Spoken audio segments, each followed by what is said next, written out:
the most important thing a quarterback can do is be there for their team every week, in and out. Okay, and if you can't do that, then you've got to go in a different direction. And they have to beat this team if they have any hopes of winning this division ever. So, I mean, yeah.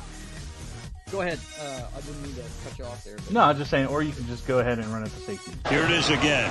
Miami Dolphins start.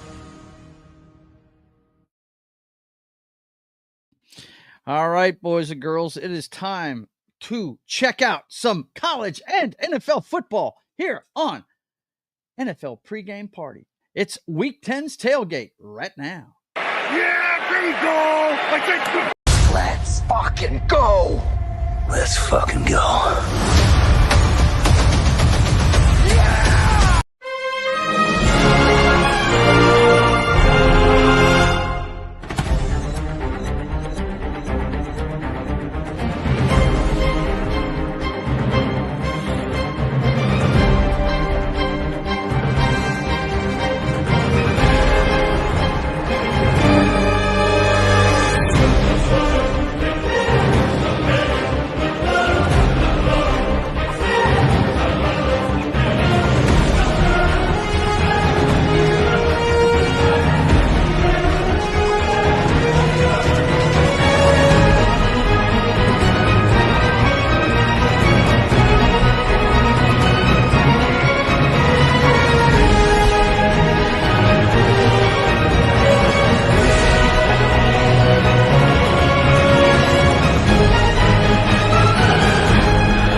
All right, welcome aboard. It's time for NFL Pregame Party. I am your host, Joe's Atmosphere, and I'm joined by John Das Wolfen, who beat my Oklahoma Sooners yesterday.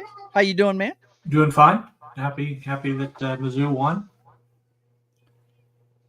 It shouldn't have been that close, by the way. We're a garbage football team this year. I don't know why it was that close, bro. Backup quarterback. Ah, okay. All right. Is that it? Okie dokie.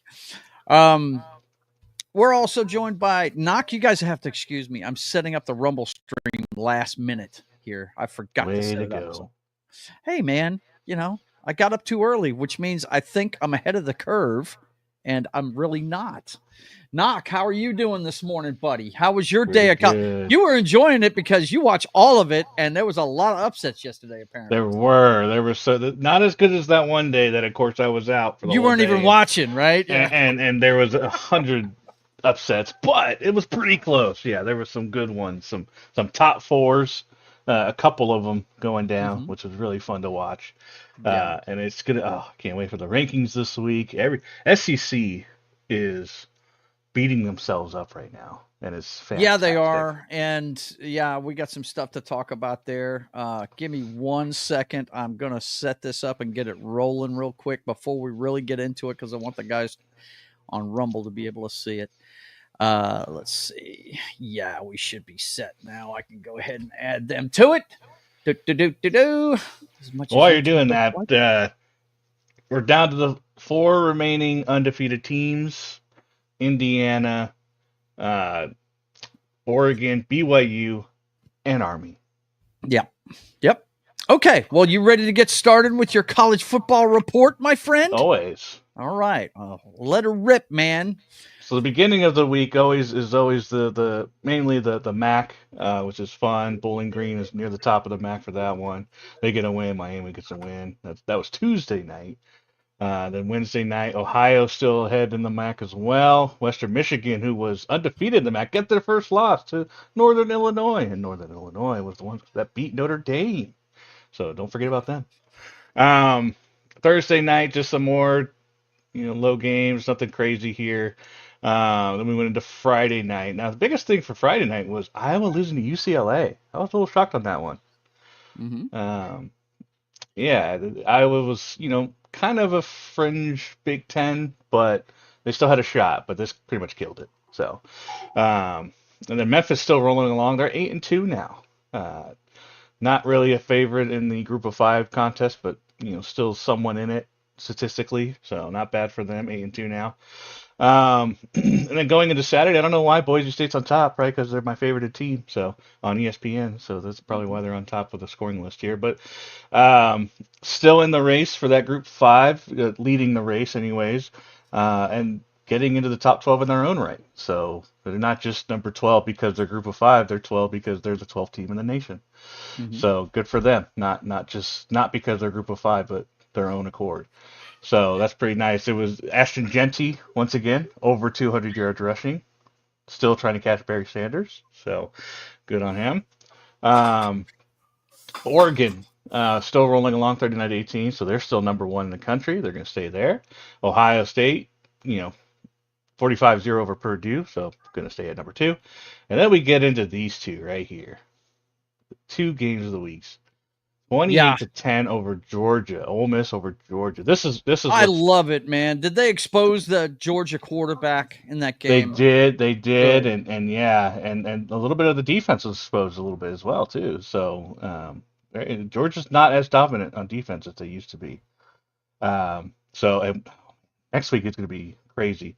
John, I know you still have some slight hope for Missouri, but with all the teams, if you look on the right side here in the SEC that are pretty much above Missouri. You still got 2 losses Georgia, 2 loss Ole Miss, 2 loss Alabama, who just beat LSU, who's also now 2 loss, and you got Texas A&M, Tennessee, and Texas with 1 loss. I'm sorry, 3 of those need to lose. Right, yeah, that's a lot. That's a lot to lose. And Missouri, the rest of their schedule, none of them are ranked teams, except for South Carolina may end up being ranked at some point, but Missouri does not have the strength of schedule at the end of the season. No, it doesn't.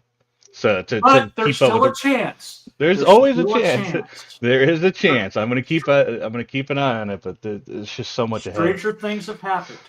And then Georgia Tech losing, beating Miami 28-23. This was, when was it going to happen to me? For me, it was, because Miami has been playing behind in most of their game, or in at least half of their games, and having to come back and win. And finally, I was watching this game. I was like, please don't let them come back and win this one. They need to. And I think this is a good win for them. Hopefully, they come back from it and learn, hey, maybe we shouldn't fall behind by multiple touchdowns early in the game. Maybe we should actually take a lead and win a game. So these are the 2 biggest games, and so the way the rankings are going to be, and I'm going to pop this up several times, but here you can see Georgia and Miami 2 and 3 are going to be going down. So Texas is probably going to take over for the Georgia spot, and then for the ACC, maybe Clemson, SMU is the only undefeated in ACC right now. So right now, really, SMU should take this one. For the ACC, so it's going to be interesting. Okay, Texas handles Florida, no big surprise there. No. It was actually 42-0 when the backups went in, so even this is closer than it looked. Right. Yeah. As big of a gap as it is, it's only because the backups came in that they even got the 17 points. And of course, Penn State wins a good one over Washington. Washington's not a bad team, and Penn State handled them, so not a bad win for them. Penn State doesn't really have any more competition during the season, so they're going to go in 11-1, and they're going to get. I don't think they're going to pass Oregon, and they lost that the head-to-head with Ohio, so Penn State's going to be like a top 8 team by the end of it for sure, and they're already 6, so they'll be in that 5 to 8 range. Tennessee handles Mississippi State 33-14. Not a big surprise there. Tennessee looked pretty good. Indiana 10-0 for the first time in their history. Wow. They just keep rolling. And they go into a bye week, and then they have Ohio State. So in 2 weeks, they got Ohio State. Where are they playing that game at? I believe it is in Ohio State. At Ohio State. It is. So, yeah. They always, every time I watch Ohio State play in a big game, they've got home field advantage. So always at the Horseshoe. Unfucking believable, man. Yep. And Michigan is the team that goes in and beats them, but I don't think that's going to happen this year. So, yeah. Come on, Indiana. Yeah, so we're all. I think most of the country's rooting for Indiana, except for they are. Ohio State. There are a lot of Ohio State fans. So BYU, barely escapes with a win over Utah last night. This is the late game. I didn't watch this one. It was way too late. It started, I think, at 10 o'clock. So I didn't watch this one. But BYU gets they were inside their own 10. They get a holding call, which the AD for Utah was not happy about. But even the announcer said it was a good call, so I don't know. But they go down the field and they get the field goal in the end for the win and win 22-1. So that's why they're still undefeated. Notre Dame gets the win. You always got to mention it. Florida State 1-9 now. So yeah, still not making the playoffs. And unfortunately, we do have to talk about this game. Unfortunately for someone that's usually on the panel, Alabama destroyed it, and this is in LSU. This is in Death Valley. Death Valley. They go into Death Valley and just silence that crowd. That crowd they were leaving in the third quarter. In the third quarter. That's a shame. So yeah, LSU is. They got about as much chance as Missouri right now. You know, well, the problem. They have 2 losses now. They've lost 2 in a row. It's just devastating for them since they played. They lost a lot of players last year in the draft, so this is kind of that's up to coaching then at that point. It is coaching and recruiting. Mm-hmm. So Iowa State just lost their second in a row. So I don't even know if they'll be in the top 25 after this week. They were undefeated, 7-0. And then they lost last week. I forget who they lost to, but then they lost to Kansas. Kansas, who was one of the favorites to win the Big 12 the preseason. So that's a big loss for them. So their playoffs are pretty much done because there's not a lot of respect they're for done. Big 12. You lose to Kansas, who's 3-6. Yeah. Yeah, schedule has something to do with it. So it does indeed. A lot of these upsets. The only upset was Ole Miss. That was against a ranked team with Ole Miss and Georgia. So Georgia's not going to fall too much. But all the other upsets were all unranked opponents, including this one. Another one, Pittsburgh losing again. They were 7-0, and they lose to Virginia. This was another upset, 24-19 in this one. The Cavaliers, so Pittsburgh, boys and girls. Yes. Yeah, Pittsburgh might be out of the playoff running right now. And then Colorado. I was expecting this game to be a lot more fun, and it was still a great game. But I was definitely expecting like a 50-49 kind of game. Right. But no, if you look at the score, 13-10 at halftime. It was a defensive game early on. And then Colorado just blew up. Texas Tech kept getting turnovers. So yeah, Colorado, they're the second team in the Big 12. They control their own. You look on the right side here in the Big 12. BYU 6-0, Colorado 5-1. They control their own destiny. So they could be in the Big 12 championship. So Dion getting it done. And then you got Washington State 21. They got 49-28. They're remaining of the Pac-2.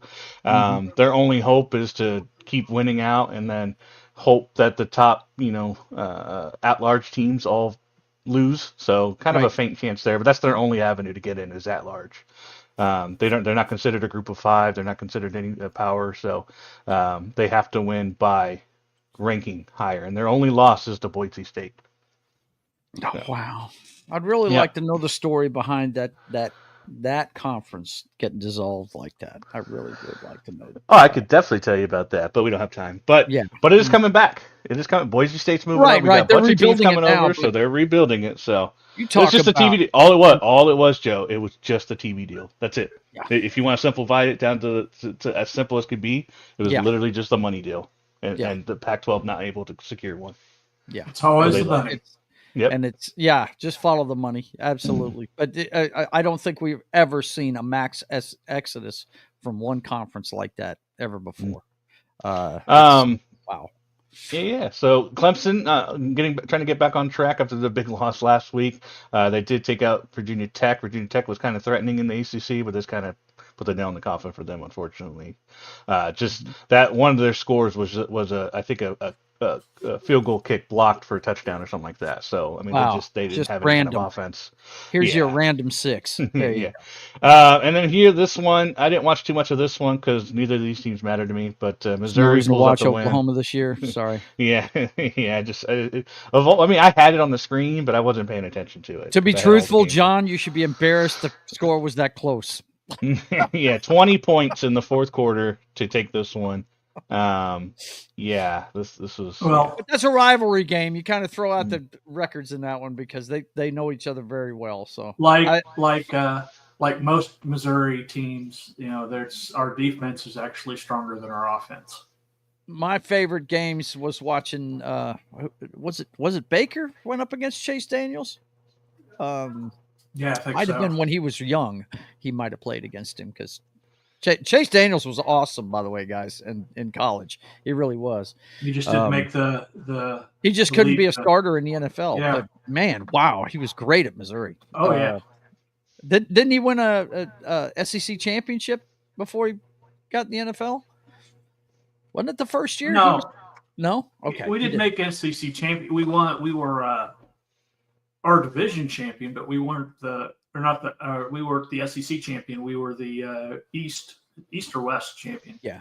I'm just saying that's a rivalry game where they throw out the records. I was just fucking with him about he should have should have blown him out. Would have been better for you. That's for sure. Yeah. It would. Go ahead, Knox. Sorry. That's it. Big win for Army, still being undefeated. North Texas. Yes, the Black Knights. I was.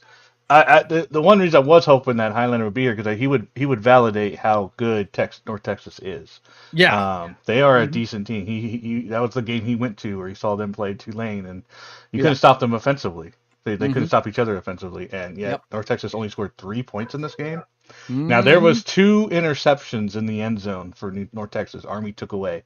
Army intercepted the ball twice in the end zone in the fourth quarter to prevent them from getting any points. So it was a big day for the Army, and they bottled up the run game. North Texas did pretty well. This is a really good win for Army, who now goes into a bye week, and then they come back and play Notre Dame. So is that how they've been playing all year? I mean, are they winning with defense and Both. ball control? It's been both. He texted me yesterday, said they had a 13-minute drive. I was like, It was wow. it was 12 play, 12-minute drive, 13-minute drive, 94 yards.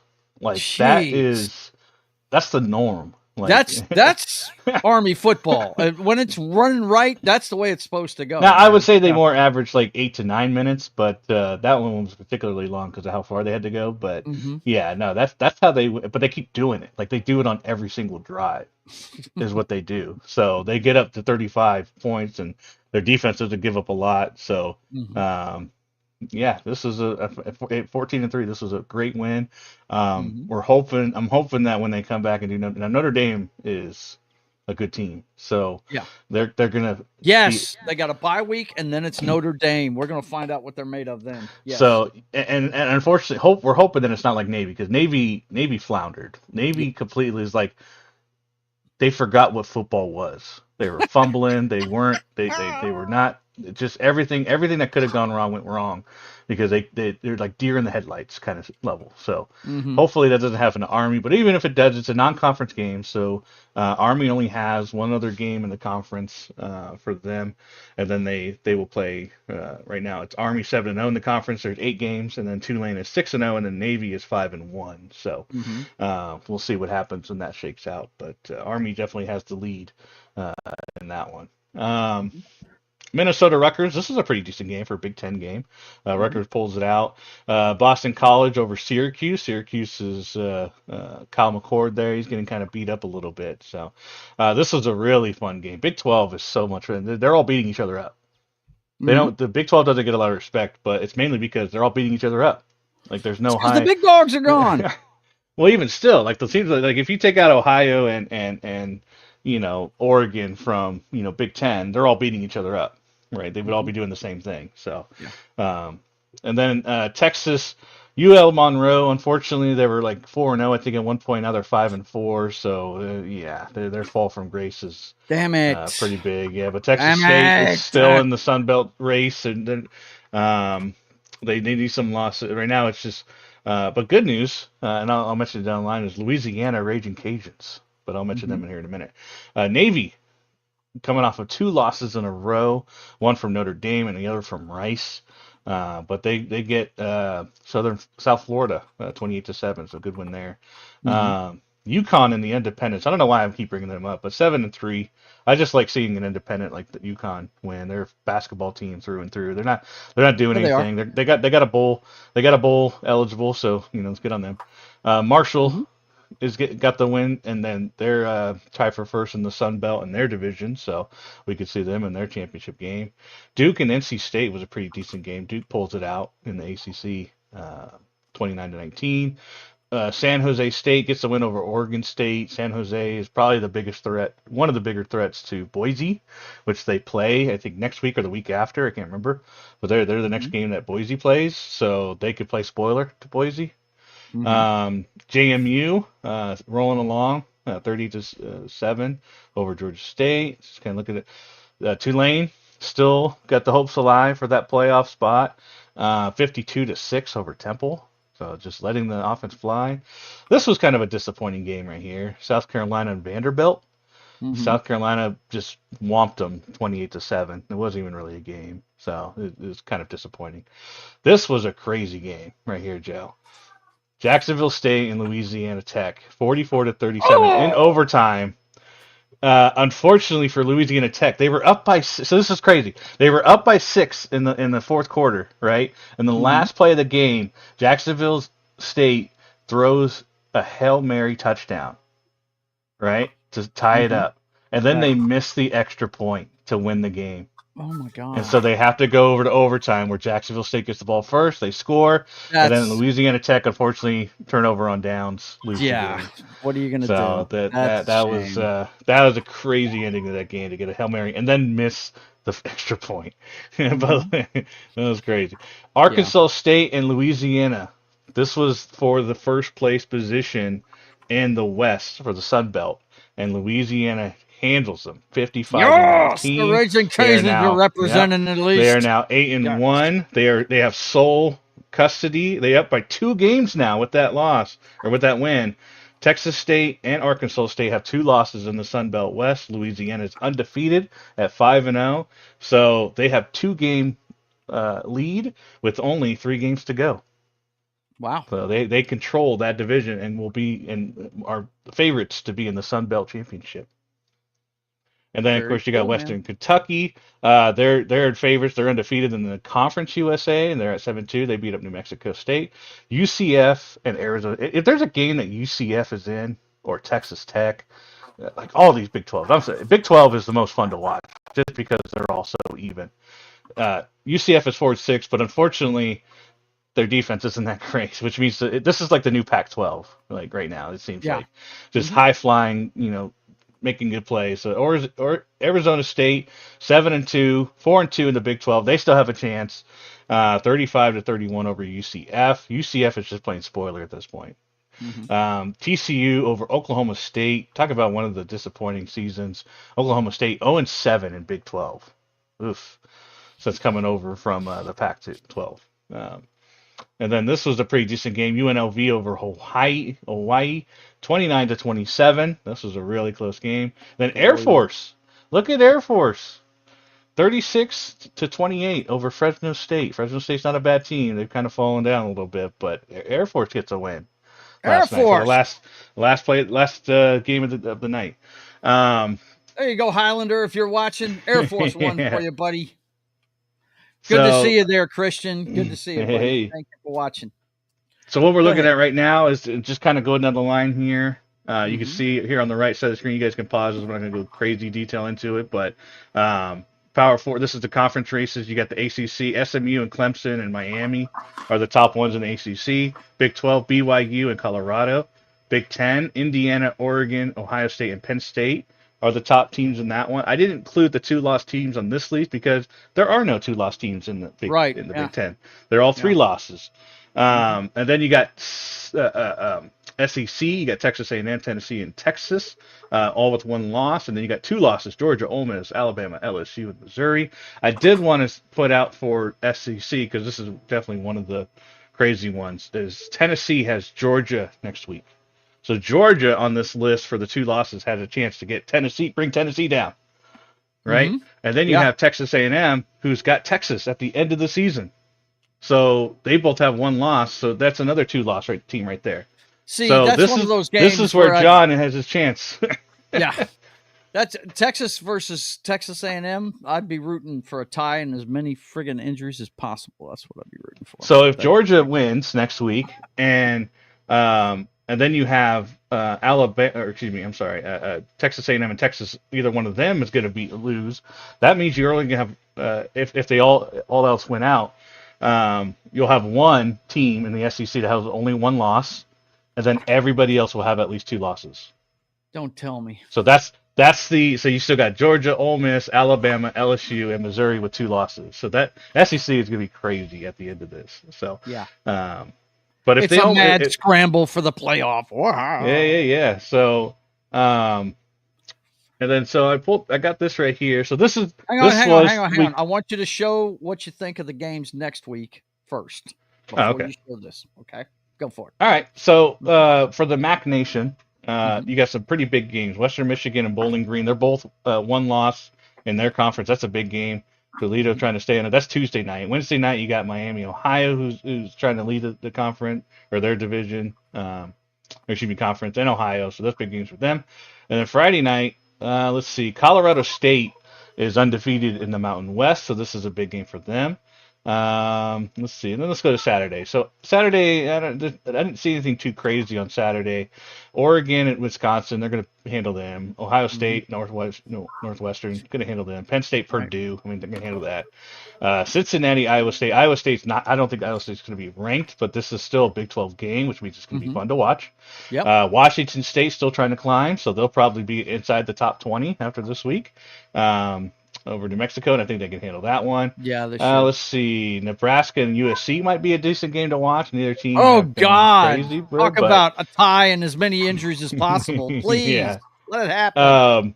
And then you got Texas at Arkansas. Arkansas, their big win was against Ole Miss, I believe. Yeah. Or I can't remember if it was one of them. I don't think they beat LSU. No. It was. No, not LSU. I think it was Ole Miss, dude. Tennessee. No, they beat Tennessee. Tennessee. Okay. That was their big win. Yeah. Okay. Kentucky was the one that beat Ole Miss. Yeah. And then you got Clemson and Pittsburgh. This might be a pretty decent game. I don't think Pittsburgh's going to be ranked this week, but they're going to want to play spoiler to Clemson. You can guarantee that. For sure. Utah at Colorado. Colorado still trying to get in. They control their destiny. Utah looked a little better this week, but they're at Boulder. So this could be a huge environment here. Let's see. Kind of looking down. Tulane at Navy. Joe. This might be a game to watch. This might be a game to watch. Tulane at Navy. Yeah, that's going to be Tulane at This is going to be most likely for that second spot to face Army in the AAC right here. This game right here. Yep. Let's see here. UL Monroe at Auburn. Maybe we'll get a upset here, right? So a group of 5 against the SEC, right? That's we know Matt's going to be rooting for that. Right.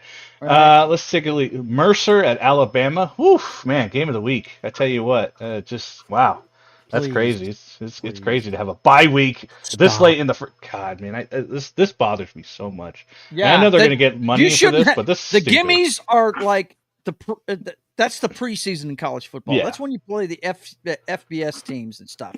Yeah, not this late in the season, man. Come on. I'd laugh if Mercer comes back and beats them. Yeah, I mean, but here's the thing with that though. Look what happened last year at North Alabama and Florida at Florida State. Florida State lost their quarterback to North Alabama, to a know-nothing team, and Milroe is running the ball. So what happens if Milroe, who just destroyed a team last night, ends up getting hurt in this game? Can you imagine? This would literally be Florida State from last year almost. So, yeah. You want to look over these games, but hopefully they just... Honestly, I would just sit Milroe for this game. Don't even put him in. But anyways, let's see here. Looking at Virginia at Notre Dame might be a decent game. Could be an upset there. If Virginia's not too bad this year, they're not great.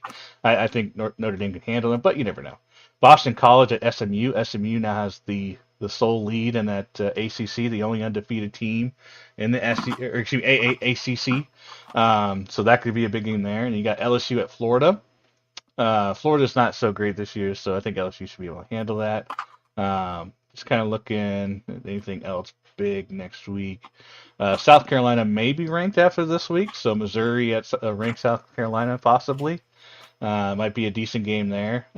Boise State at San Jose State. Definitely one of the biggest hurdles up until we get to the Mountain West Championship. Arizona State is a very underrated team going against Kansas State.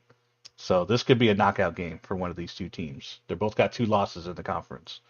South Alabama at Louisiana, Raging Cajuns. South Alabama, you can't overlook them. They're a really good team. And then I guess the one game of the week, there's really only one game to pay attention to this week. That's Tennessee at Georgia. Georgia. Yeah, that's a big one. Huge. Georgia has 2 losses in the SEC. Huge. And Tennessee As the only has 1. president would say, huge. So this is, yeah, if Georgia loses this game, they're out of it. But they're at home. So but Carson Beck, I think, has 12 interceptions in the last several games. So, yeah, they need to think of some stuff. And then Kansas at BYU would be one to watch. Kansas just demolished the team last night. So Kansas, even though their record's not that great, BYU is not blowing anyone out of the water. So to try to stay undefeated, so that could be a decent game. So now this playoff bracket. Yeah, here we go. This isn't the latest. This is from week 1. It has not been updated yet. It won't be updated until tomorrow or Tuesday night. Because I'm not going to do any predictions. This is the one from last week, right? But this is the one the official one from last week based on November 5th rankings. So what we can see here is Oregon's not going to move. BYU is probably not going to move from that 4th slot. But Georgia is probably going to get replaced with Texas after Georgia lost. And then my guess is if BYU does move, it'll maybe go to 3, and then SMU, I think, is going to take this slot right here as the number 4. They'll probably be ranked number 12 in the playoffs, but if 13 if they move up, but they'll at least get that number 4 because it doesn't matter what they're ranked in the top 25. They could be ranked number 25th. Look who's at number 12. Look at who's number 12. Yeah, and they have a chance to move up. But and that's based on their rankings. So even if they weren't the group of 5 champion right now, they would be in the playoffs based on just their record alone, because they are number 12 in the top 25. But which is really, really interesting. Right now, it just happens to be that all the teams are in the top 12 right now. But that could all depend. Colorado may not be in the top 25, but if they win the Big 12, they would be in the playoffs because they get an automatic bid. Boise State would probably move in as a bye, and then you would have Colorado on the outside here with just a home game. So it's going to be very interesting coming in. So top 4 is definitely going to change a little bit. I don't know how far. Georgia's not going to fall far. They're going to still be in the top 12. Miami, however, they're going to drop. They lost to an unranked team. Yes, so they're going to drop. That's going to matter. So, but fortunately for them, Clemson, like I said, the only one to really, change spots with is SMU. Are they at the top of the ACC right now? No. In conference play, SMU was undefeated. So if you look at this right here, let's see right here. So you got SMU, Clemson at 6-1, and now Miami at 5-1. So. Okay. Right here, and then you have the 2 losses with Louisville and Pittsburgh, but right now SMU is the only undefeated. There's 8 games in the ACC, so they still need to play 3 more games in the ACC, and then Clemson only has 1 more game in the ACC, and then Miami has 2 more games in the ACC. So there's a lot to shake out in the next 3 weeks, bro. Wow, exactly, yeah, for sure. And a lot of these teams are only playing. There's a bunch of teams that still have a bye week. Like Army, so they only have 2 more games left, and then there's some teams that already did their last bye week, and so they have 3 games left in the last 3 games of the regular season. So it's going to be very interesting. Big 12 got a bunch of here. Look at all these 2 lost teams right here for them, same just like SEC, but BYU and Colorado control their destiny. In the Big 10, you got Oregon and Indiana control their own destiny, but Indiana plays Ohio. In the SEC, you got Texas A&M is going to play Texas. and then you got Tennessee who's going to play Georgia. So I mean, it's just all over the place. And then you got the group of 5, which is just basically you got Army, none of the other, and then you got Boise State for that group of 5 spot. That's really it.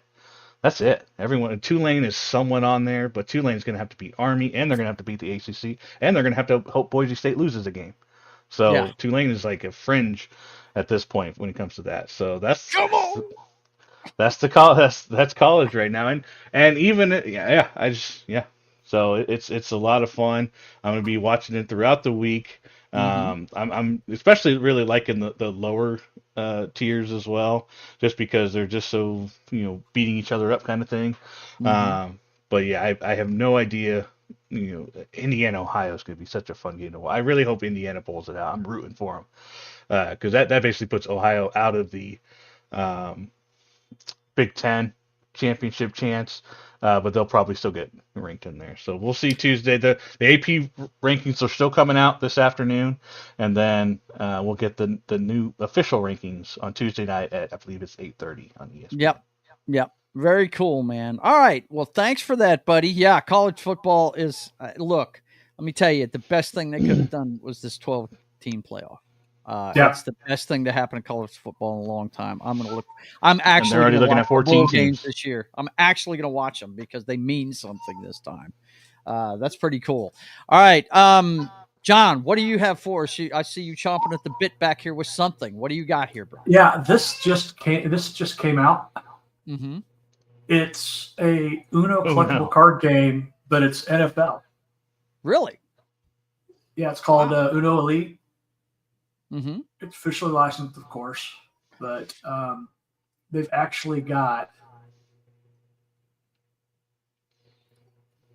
all the character cards you can get. That's cool, man. That is pretty cool. I might have to snag that. Yeah, I just bought it. I'm waiting for it to show up. I had it delivered from Walmart. I bought it, and then they have booster packs. The game's like 15, and the booster packs are 5. But very cool. I like that. That's really neat. If you're a football geek like we are, I could see investing in that. By the way, he showed up.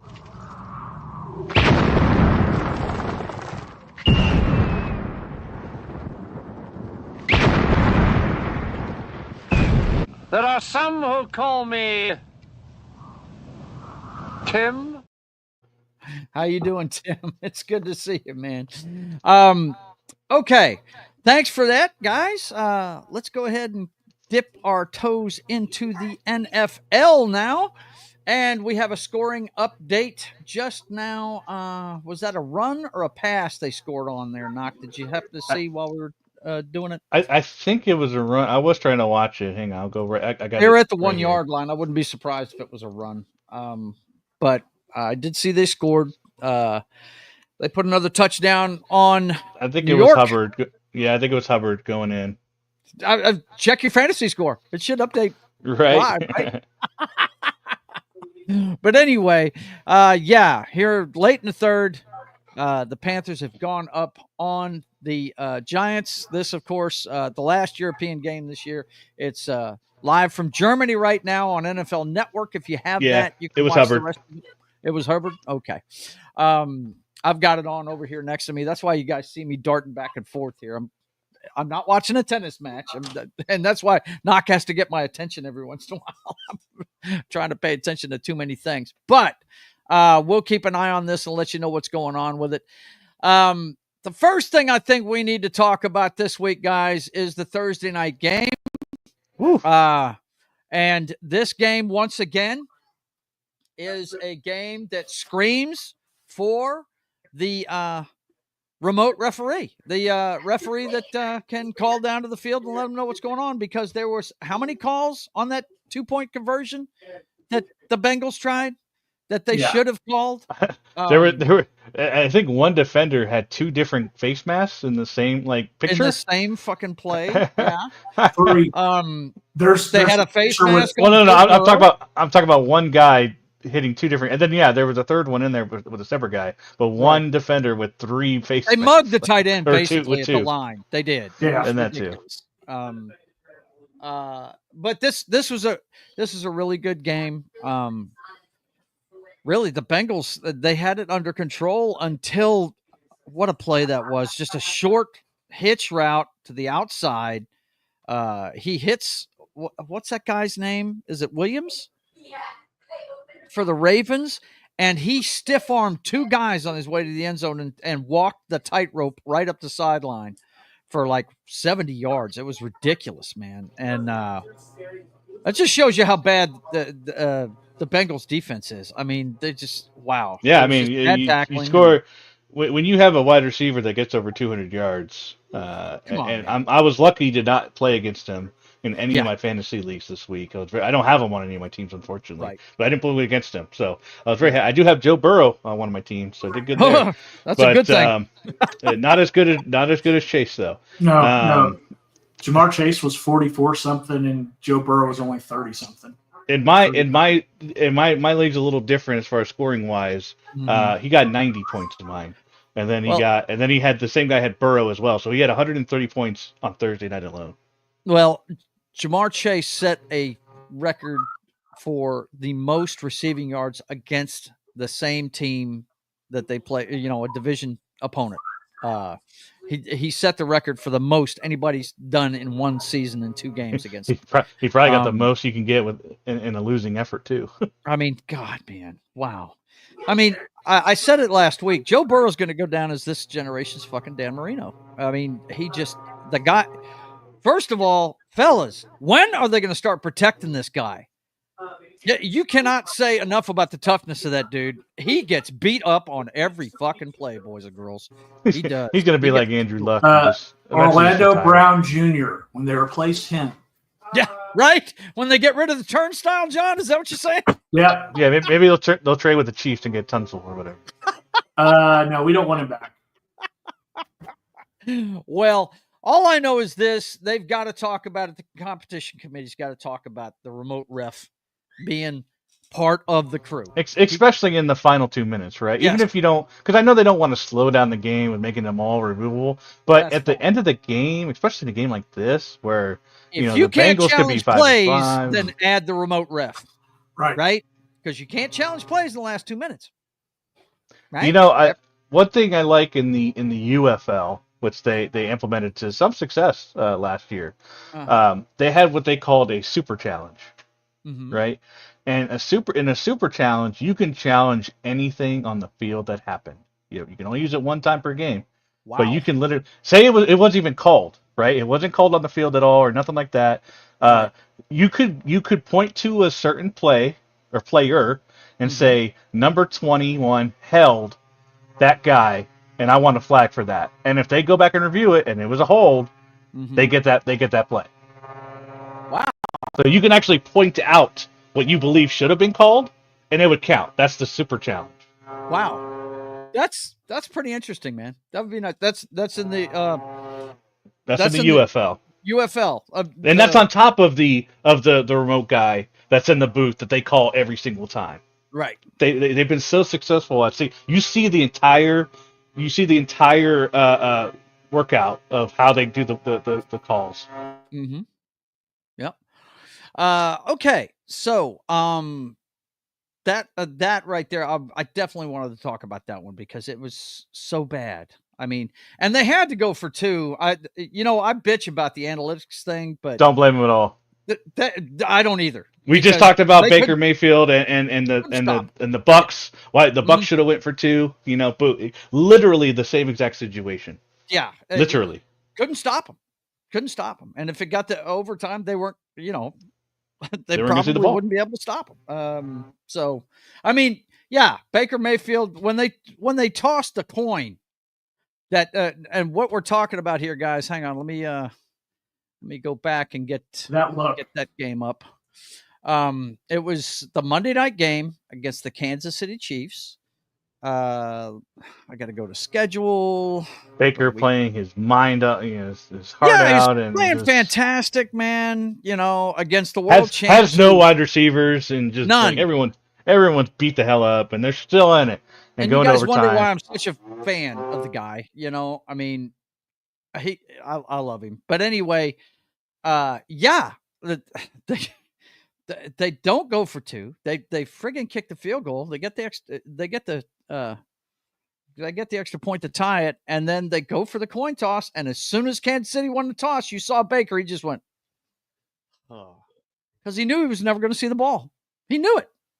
Everybody knew it, So, but that's regular season. It's different than playoffs. I have to admit, I am definitely over the whole Mahomes is playing hurt thing, and just I'm definitely over this. It's gotten so ridiculous. It's like, dude, the guy could be the Black Knight from Monty Python and yet still win a game. Like it's it's stupid, right? When you can't, it goes against everything that with parody and all that stuff. It just goes against it. It's no fun when you know who's going to win everything. Like it's just, what's the point of the game? Well, the point of the game is hopefully they'll get beat, and like I said, I think it's going to be the Chiefs and the Detroit Lions, and I mean, Detroit went into Kansas City and beat them opening day last year. So, it can happen. It's just, dude, you've got to play when you're playing a team like that, you've got to play a perfect game. And that's all there is to it. And you have to try and get home field advantage. A lot of teams thought they had them last year because they were on the road, and nope, didn't work out that way. It's just, hey, what are you going to do? It's good to be the king, right, John? Oh, yep. God, man. I mean, it happened with New England for years, and now it's their turn to carry the mantle of the most hated team in the NFL, right? Yeah. Why? Because they're winning all the guys. Dallas probably still has it over us by a bit. Yeah, right. But anyway, okay, let's move on from that. At least with Dallas, we can enjoy it, where we can't with Kansas City because they keep winning. Damn it, because Kansas City, there's nobody to hate with that team. I mean, it's just everybody has always been an Andy Reid fan, and now that he's winning every damn year, what are you going to do? Say I hate him now? No. I mean, he's been one of the most lovable coaches in forever. So I mean, Eagles were like my secondary team back because they used to play the West Coast offense when they were in Philly, and West Coast offense is exactly what Michael Shanahan did in Denver. So whenever it was the playoffs and the Broncos didn't make it, I would always root for the Eagles. And I'd also root for the Ravens because they were the best ones to beat the Patriots. So okay, so before we get into the rest of this week's games, let's talk about the trade deadline. Now we did see that. I think the biggest move really is this one right here. The rich get richer, man. The Commanders, they got one of the best corners in the league from the Saints. We kind of knew they were going to be selling right at the trade deadline because they fired their coach the week of. So kind of thought Kamara might move too, but apparently his legal troubles is probably why he wasn't able to move. But Lattimore goes to the Washington Commanders, and that team's already playing well, and they got a corner now to go with that pass rush. And it's crazy because last year at this time they got rid of their two best edge rushers. Right. So it's like the Commanders did a full like when you're a team that goes from we're going to sell off all our pieces to a team like we're getting pieces now. That's when you have faith in your team and you're going to make a deep run. Like that's such a cool turnaround in 1 year to go from letting your team go to we're in this. Worst to first, baby. They're leading the division now. I will be honest. Saints did want too much of a premium for him. That's why the Chiefs didn't go get him. No. And he's been injured. That's true. Yeah. He's been injured the last couple of years. So, but playing on a team like this, he's going to be looking to ball out, man. And this guy, when he's on the top of his game, he's good. This guy is one of those top tier corners, man. He's got a little longer tooth. He's been banged up, but I think it's a good pickup for him. Look, I trust Dan Quinn in any of the defensive moves he makes. I trust him on this stuff. I mean, he may have 57-year-old Bobby Wagner out there, but you know what? That old bastard's still on every tackle. You hear his name all over the damn field. So, anyway, notable ones, I mean, we know about Adams. We know about DeAndre Hopkins. He's already paying dividends for the Chiefs. Amari Cooper, not so much. Injured already. or Yeah, the he's Buffalo out. Bills? He's out for today. That's fine. They only need him in the playoffs. Deontay Johnson from the Panthers goes to the Ravens. Mike Williams to the Pittsburgh Steelers. That's a good one. That's a good pickup for them. We'll see what happens. They're fixing to start their division games here pretty quick. I think. Are they playing the Ravens next week? I think they are. Well, the Jets are playing the Pittsburgh's playing the Commanders this week. Yeah, I know. That's going to be fun. Preston Smith. Let's see who else. Oh, that's a big pickup for them. Nadarius Smith, yeah. They, we thought maybe they were going to try and get a pass rusher, and they pick up Nadarius Smith from the Cleveland Browns. And this guy, a lot of people were hoping that it was Max Crosby, but right. I heard that rumor a lot, but I didn't think they were going to move him. I think they want to keep at least one top tier player they have. I mean, they've let their running back go. They've let Devontae Adams go. They still got to sell tickets in that town, man. I mean, and if anybody's a poster child for the Raiders, it's Max Crosby. So yeah. I really didn't see them moving him, but this is a very good pickup for them. Because I don't think they want to blitz as much as they've been doing, because we've talked about it. Their Achilles heel is their secondary, man. They're very handsy, and they get a lot of penalties, a lot of them. So this is going to help that out a lot. Good pickup for them. San Francisco, nothing big there. This is comical to me right here. Mm-hmm. The wide receiver picked up by the Dallas Cowboys. They're all in, aren't they, folks? This is like, hey, go do something. And they're like, okay, this is something. And like, okay, we checked the box, guys. We did something. We did something. we did a thing. What'd you say this guy's stat line was? It was 1 reception for 1 yard for this whole season so far. But if you hear them talk about it, they were really high on him. What? Didn't they pay something like ridiculous for him too? Isn't he? Didn't he get like a high draft pick? No. It was a fourth rounder. But it was a fourth rounder, which is way too high. It was way too high. For a 1 reception guy, fourth rounder is humongous. Yeah. We paid a 5th rounder conditional for. Yeah. And I think that the Jets did like a 6th rounder for Adams or something like that. Yeah. I don't think it was that much. Not a 4th rounder, I don't believe. So my goodness. Any other ones that you wanted to talk about, guys? I'll scroll and find it real quick. That was really the big ones that there wasn't a crazy lot. It wasn't. It's been a couple weeks. It's been a couple weeks, but Devontae Adams to the Jets was probably one of the biggest ones of the season, and then of course DeAndre Hopkins to the Chiefs. They happened a couple weeks ago, but those are probably the biggest trades. I was going to say it's definitely the biggest position that moved was wide receiver. They were just shuffling them all over the place. Biggest winner was the Commanders, though. I think with that Lattimore. That Lattimore pickup is fantastic for them. They were already playing good defense, and now they got this guy that can shut down one side of the field. Dude, yeah, that's good stuff. It is. It's really good stuff. Okay, let's get into this Sunday afternoon's games. We're still sorry, Joe. Just real quick, I'm so sorry, Joe. Just a reminder that wasn't the guy that the Commanders picked up. Didn't he come from the 49ers? I don't know. Their general manager. Oh, the general manager. I can't remember. I think the Commander they picked up one. It was either. Let's see. Sorry, I think it's kind of important because if he's from the 49ers, we know why they made that trade. Right. Because the 49ers are always trading for CMC. They're and I feel like that's why you're seeing the Commanders make moves because of the general managers they picked up in the offseason. Right. I'm not sure. Look it up yourself and let us know here in a second. But yeah, the 49ers historically, look, John Lynch is their general manager.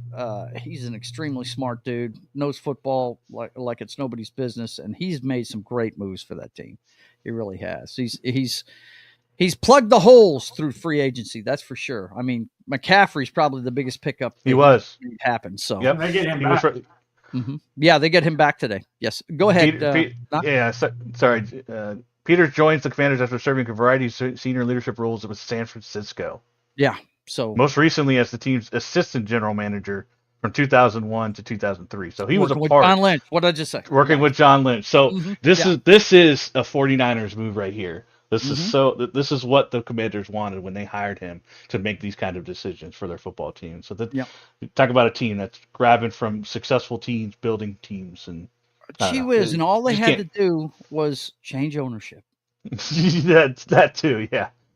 Get an owner that wants to win, right? Fuck out of here. Oh man. Anyway, let's get into the games. First one we've got on the docket: the New England Patriots head to Chicago to play the Bears. New England. Remember who I picked? Oh my God, is Drake May out? Let me check the. I'll have to grab the injury report and pull it over to one of the screens so I can look at it. Let's see. Where is the Patriots? Let's see. Early window. Why is it not showing me? Okay. It's got the games, but how do I? Okay. Anyway, I picked the Chicago Bears on this one because they're at home, basically, really. That was my only reason for doing that pick that way. You know what I'm saying? I don't think Drake May's playing. I'm trying to find out right now, but for some reason, I don't know why it doesn't have it where I can friggin' click on the game itself and get the info I want. But let's see. Yeah, there's nothing. Hang on, I'm looking. I haven't looked at the fantasy side, but it's not very user friendly here on the NFL website. I just got to scroll down to the areas. Patriots. Yeah, but where do you click on it to get the info? I mean, that's what I'm saying. I've clicked on every link they've got there and nothing. Anyway, here it is. Okay, I got you. Yeah. I see Drake May isn't on the injury report. He's not, so he's probably gonna be playing. Well, that's good for them, but I don't think it's gonna help, man. New England's they're a bad football team this year. They just are. Their defense, which they've been hanging their hat on for years, just to keep them in games, that seems to have melted without Belichick. So, I'm taking Chicago in this one just because Caleb Williams continues to improve. Now, we did see something interesting in that game last week. You guys saw the video, I'm sure, of Moore just walking off the field after he ran his pattern while Caleb Williams still trying to keep the play alive and make a play. He walked right to the bench. Did you see this, Knock? I missed that now. Oh, brother. He ran like, you know that what do they call it? It's a comeback route where they head toward, they run straight up the field and then come back towards the sideline. And Caleb Williams is running for his life. And after Moore runs his route, he just stepped off the field and walked to the bench. And the play was still going on.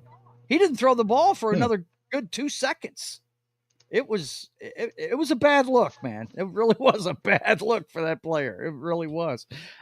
Makes you wonder what's going on in that town. But I don't think Caleb Williams has the respect of his receiving corps. Yeah, that would be understandable. Maybe I'd hate to say this, but I hope he's not another Jamarcus Russell, thinks he doesn't have to do the work and doesn't have to do the study and all that good stuff. We've seen that before. And he had a lot of questions coming out of USC. So yeah. So his behaviors and stuff. So that's why I went at the start of the season. Well, we've talked about it. I don't think anybody on this panel is high on this guy just because of the mental part of the game. Yeah, he's got the physical skills, no doubt about it. Oh yeah, he's talented. Yeah, I get it. Yeah, that's not it. It's just it's like the Johnny Manziel thing. He's.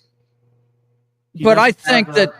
I don't know, Knock. What do you think? I think just because they're at home, their defense should be able to carry them to a win in this one, huh? So I was just while you guys were talking, I was just watching the play. Not who knows if it was real or not, but it did look like Moore was limping. and he went to the bench because he was also limping. Is that right? Okay. So, Okay. like I said, and he said his momentum carried him off the field, and then he was also, as soon as he stepped off the field, he was limping, and then right before he hit the bench, he limped again. Yeah. So, could have been why, but no, I'm actually going with the Bears, just because I think they have just enough offense. It depends. It all depends on Drake May, right? Yeah. The Bears defense is opportunistic. They could get some turnovers for touchdowns. Drake May is a rookie. Is he a rookie? Yeah, he's a rookie. Yeah. So I mean, yeah, I mean this has all the hallmarks of a 17 to 10 game, and Right. a lot of turnovers, and at least one of those sevens is a pick six. Kind of that's the deciding factor. So Right. I don't know. It's kind of a toss up, but I'm going to lead towards the Bears I hear just you. because their defense has been so Their defense. opportunistic. You saw the numbers. They're number 9, and they're decent. They're decent. I feel but, like no matter who takes over as defensive coordinator there, like you just have to have like a statue of what's his name, Tillman, that's just like, hey, this is no matter who coaches here, your directive is to learn how to punch out the ball. how to Like, punch out the that's football like that's Tillman. that is that's a staple of Chicago Bears defenses. Who no matter who coaches there, you have to include that in your defensive drills because that's just what they do. Look, Peanut Tillman may end up in the Hall of Fame because of what he's done to the game. How many teams do that now? Oh, it's all over the place. I And you mean- see a lot of like, oh my gosh, he punched him. No, he was punching the ball. No, he's punching at now the they're ball. not always accurate, but there's so many. I've seen it so much now where they're going after the ball and punching it out. Nobody was doing that before Peanut Tillman started doing it. That's Nobody. crazy. I didn't realize that, and I was like, man, that season was special though. That's all the Bears were doing that season. Mm-hmm. Yep. He definitely created a trend in football that will never change. It will only they'll still be trying to punch balls out years from now. Because it's one of those things that and it's not hard to do, right? You're catching up to if you're faster than that wide receiver, and he just breaks a run, right? Mm-hmm. But you're faster, you can catch up to. If you're Metcalf, and you catch up to that guy, you think Metcalf can't punch a ball out? Right. You come up from behind and you swing forward for the ball.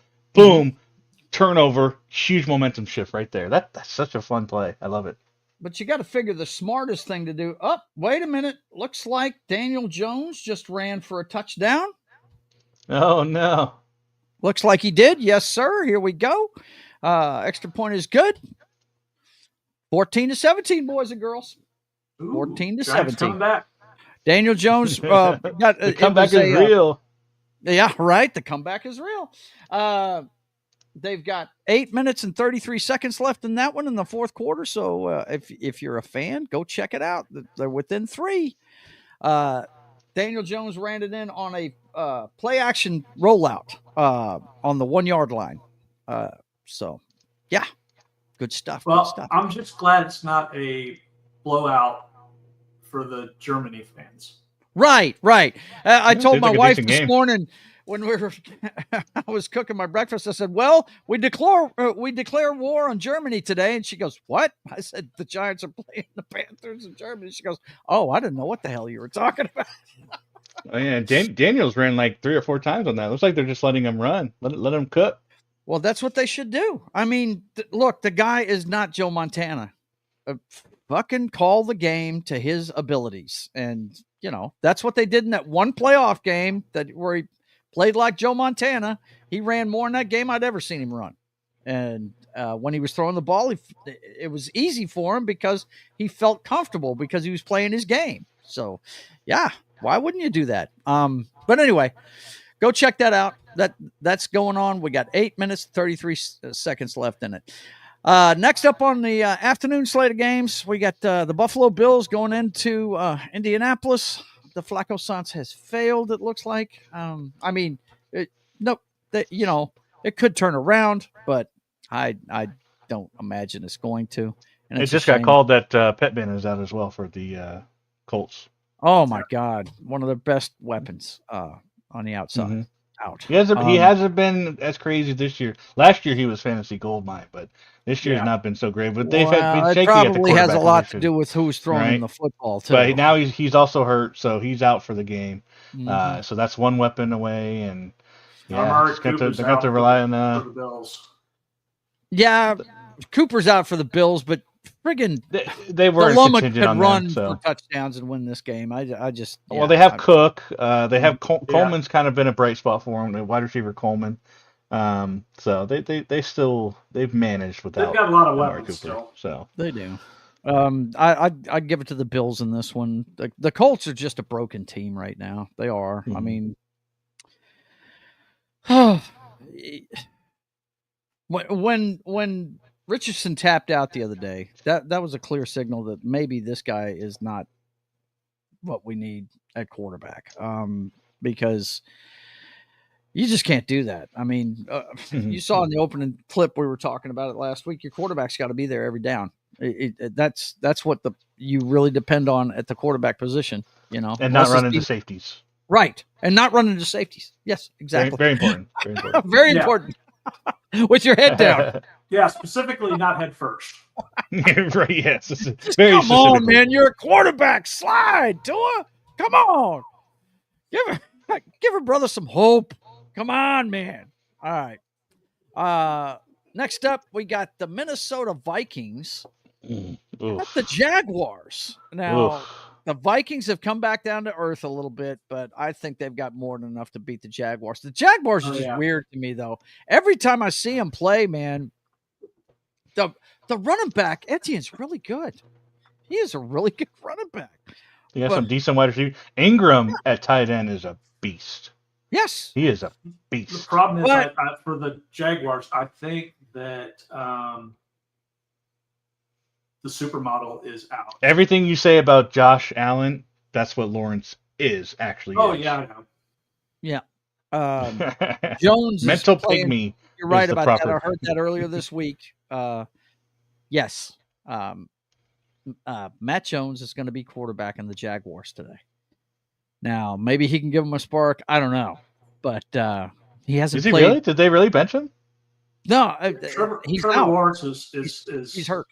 Oh, is he? I did not catch that. I did not catch that Trevor at all. Lawrence is out. I haven't been. To be fair, I haven't been paying attention as much to NFL as I have college. Football. Yes, college has 100% of my interest right now. Yes, NFL is just because of football. That's and hoping the Broncos win, which today is not going to happen. But still.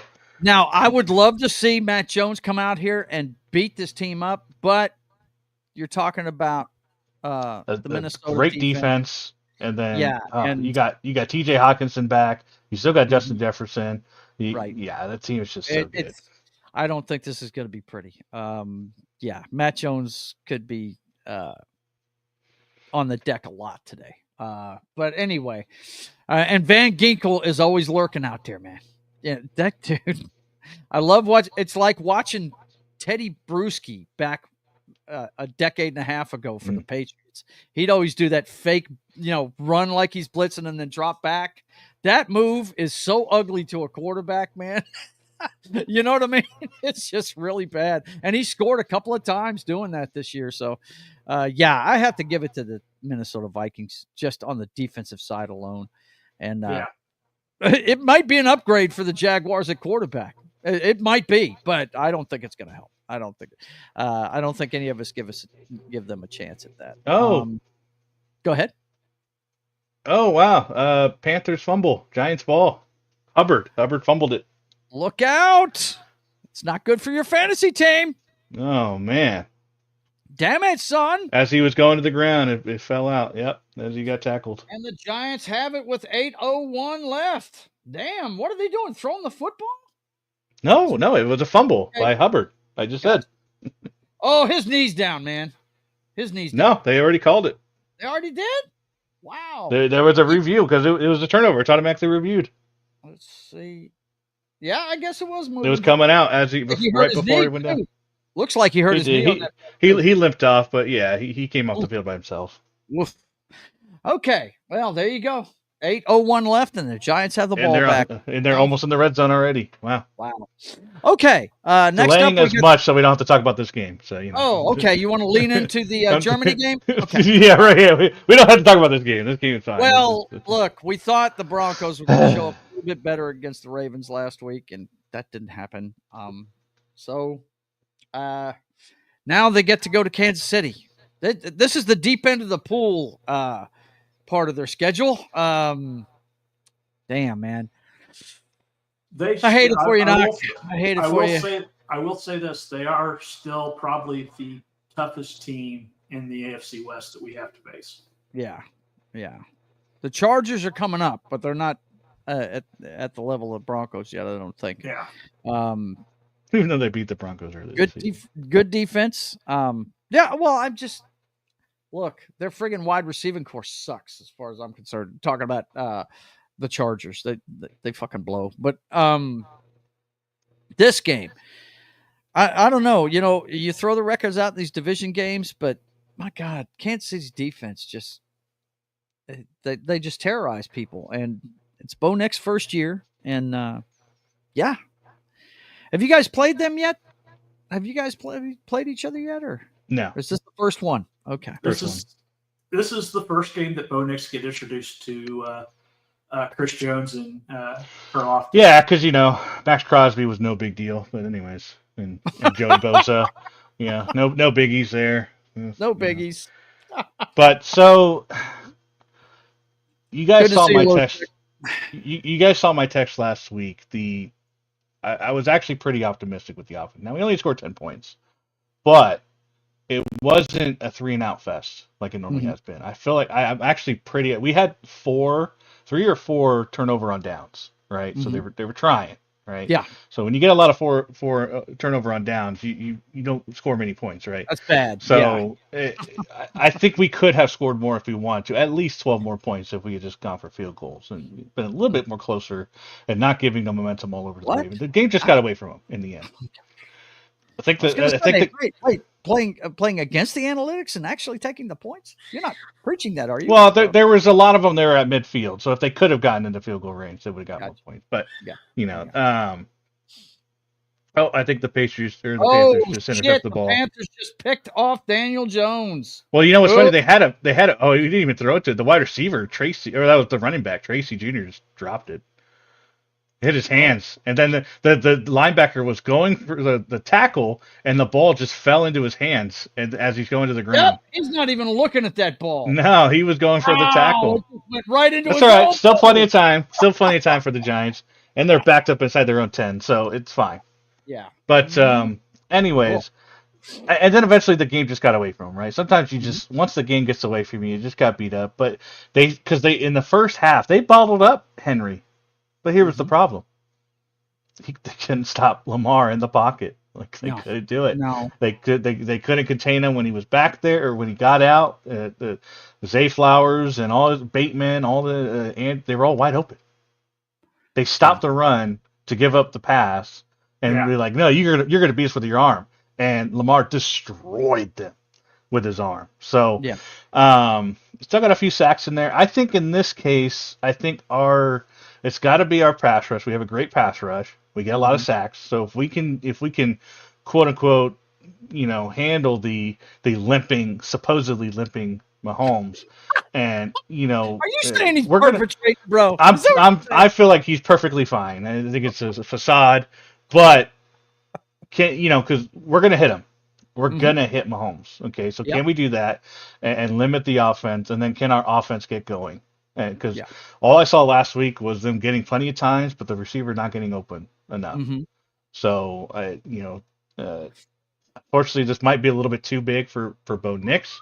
I think he'll have a chance. And I was pretty optimistic last week about the offense. So they're going to have to play a perfect game because they're going to City.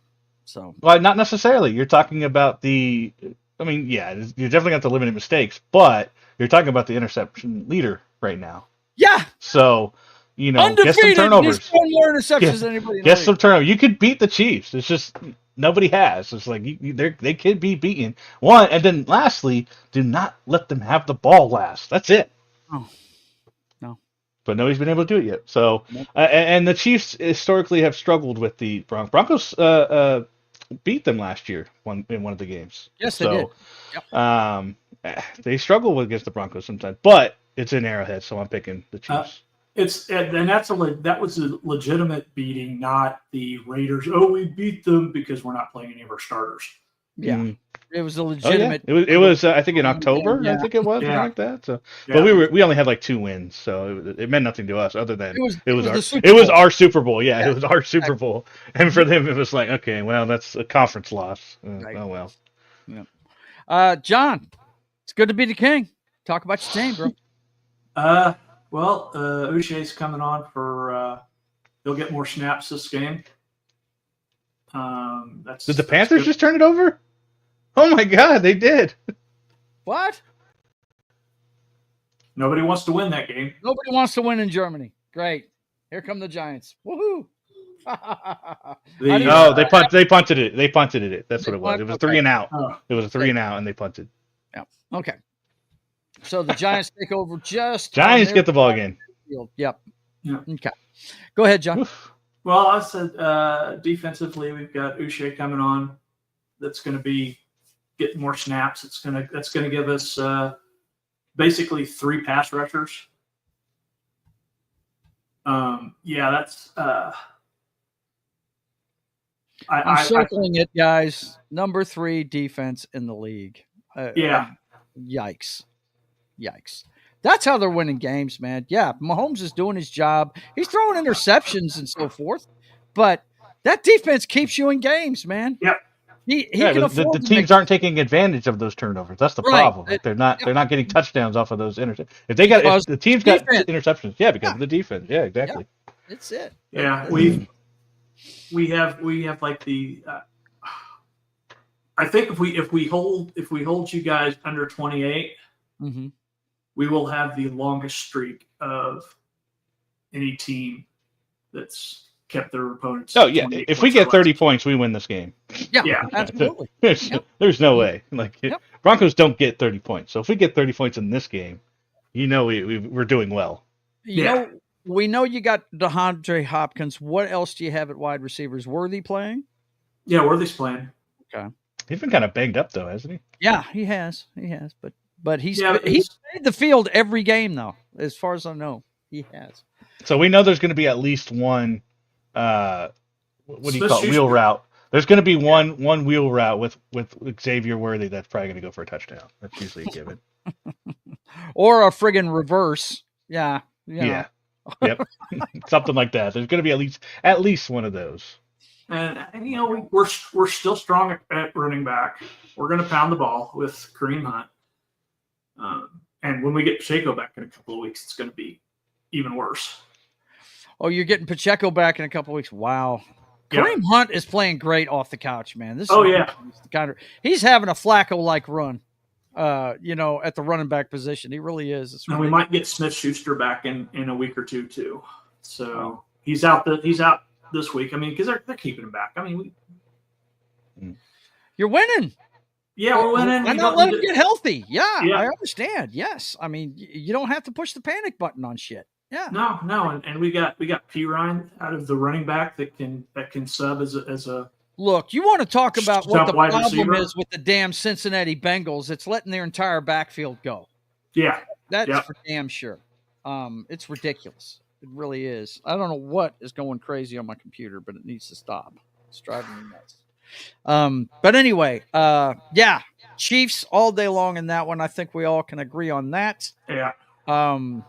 Let's see what we got next. I think we have a chance. You do, yeah. What? It's a division game, and that game between the Broncos and the Chiefs, it's going to be good. I give you more of a chance in Denver than I would, here. But next up, we've got. Wow, do we even need to talk about this one? You want to talk about a team that's in disarray, man?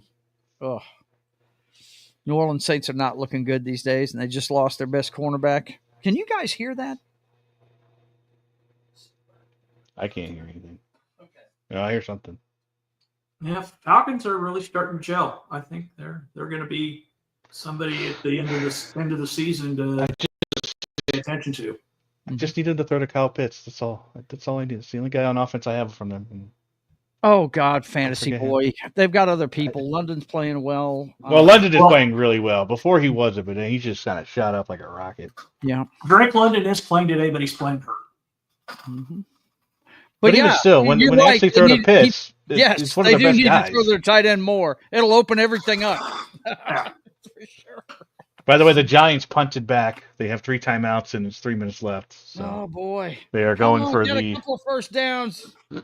Carolina, do it. By the way, I did pick the Giants in this one. I didn't. I picked the Panthers.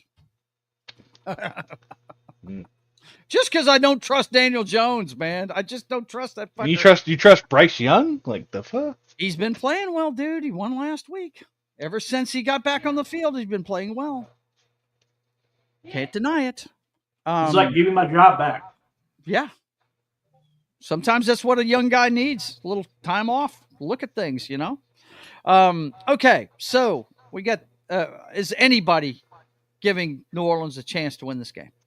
Yeah, I mean, you always kind of have to with these division games, right? The Falcons tend to underperform in these kind of games. If Kamara goes off, maybe. Yeah. Right? If we get Kamara running, which I hope we do because I have. I mean, you still got Derek Carr. Love or hate him, he occasionally has okay games. I mean, he's only cost the coach his job in 2 different markets now. Yeah, that was funny. Well, that's the other thing, right? What happens when a team gets an interim coach and they get rid of the coach that's just not doing well for them? They tend to win off some games. What happened last year with Josh McDaniels? The Raiders started winning some games, kind of thing. So it's I'm going to go the year before, whatever it was.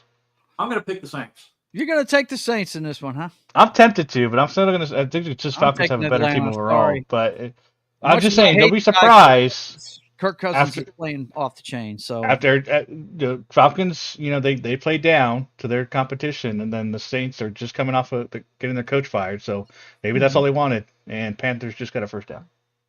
Did they? Yeah, a couple more of those, and it's over.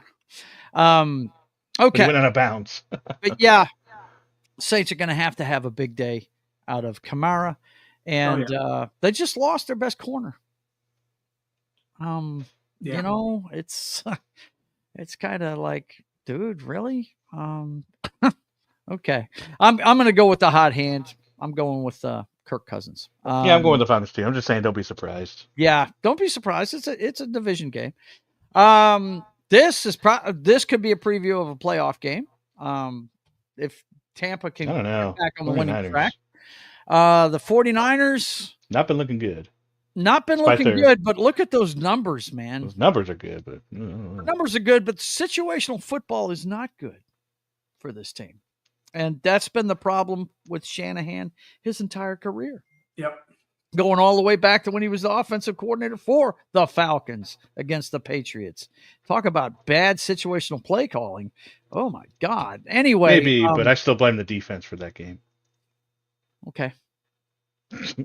Dan Marino has said he would have been handing the ball off no matter what the play calls were at the end of that game, just to kill the clock. Anyway, the 49ers and the Buccaneers are so beat up, but you know what? I give them a chance because of Baker. Baker is playing out of his gourd, man. He is playing out of his gourd. He really is. Now, the problem today is, though, his best weapon is Shepard, which he knows from college. But Bosa. Yeah. I mean, the pass rush of the 49ers is going to get there. They're going to. And their defense is starting to crumble under this pressure they're under. He's going to wear his hat again. Yeah, exactly. Nah, he got fined. Yeah, it's like, what's it, 11,000 or something? Yeah. Something like that. It's like Bosa's like. Yeah, but they get added on to for each infraction usually. Do they? Yeah. Well, but he was like, did you see his interview? He said that's totally worth it. Yeah, right. He doesn't care. You know what I like about some of these fines? Some of these fines that they get, they usually what they end up doing is they end up like matching it and then giving it to a charity. Yeah. Right. Yeah. And then like sponsors will come out and match it as well and stuff like that. I always think it's cool. Yeah, it is. It's cool as hell because it's a nickel to these guys. It's spare change. Panthers tried to throw it on 3rd down, incomplete. Giants no timeouts, 2.5 minutes to go, and Giants are going to get the ball back. Wow, nice. They tried to throw the ball to Hubbard, and Hubbard did not catch it. It was too high. Oh, yeah, I just saw it. He flung it out in the flat, and he too tall for him. Too tall. Okay, so yeah, the Giants are fixing to get it back. You got one more as far chance. as this one goes, I'm going with San Francisco, but you know I'm pulling for my boy Baker Mayfield. You know that. I'm gonna be pulling for the Bucs, but I have to pick San Francisco. I'm actually going with the upset on this one. I'm going with the Bucs. Good. I hope it comes true. Do it, man. Tell us why. I just think Baker's going to want to erase that taste out of his mouth from Last Monday week. night, Mm-hmm. and this is the time to do it for the 49ers before they get revving. Mm-hmm. Yeah. Tough part of their schedule. Or, I mean, this could be the week the 49ers get revving, so who knows? But this is the time for the Bucs to take advantage of them when they're not playing their best, the 49ers. The coaching staff I trust more is on the Buccaneers side of the field because Shanahan's a really good coach, really great play caller and all that stuff, but situationally, he sucks. I don't understand why this guy can't just be smart with play calling in crucial parts of the game. You know, I don't understand what his deal is with that. It's almost like he's trying to pant the other team, and he ends up panting himself almost 70% of the time. It's ridiculous. Okay. John, who you got in this one? San Francisco or the Buccaneers? Well, it's for San Francisco, it's all going to depend on how much they can get Christian McCaffrey involved and how much he's healthy enough to get involved. Yeah, I was talking to my dad this morning, and he said McCaffrey was back. I said, we'll see how bad back he is. He's got both of his legs are bothering him, right? Both of them. He got them old man knees. He said, but from what Dad was telling me, he was like, man, you know, I don't think they'd even be thinking about bringing him back unless he was good enough to play. Yeah. So. Well, shit, he played injured his almost entire career with the Panthers. So. Yeah. Yeah, I'm gonna have to go with the 49ers on this just because of the fact they're getting McCaffrey back and they've got Bosa that's going to give Baker Mayfield some fits. Yeah, for sure.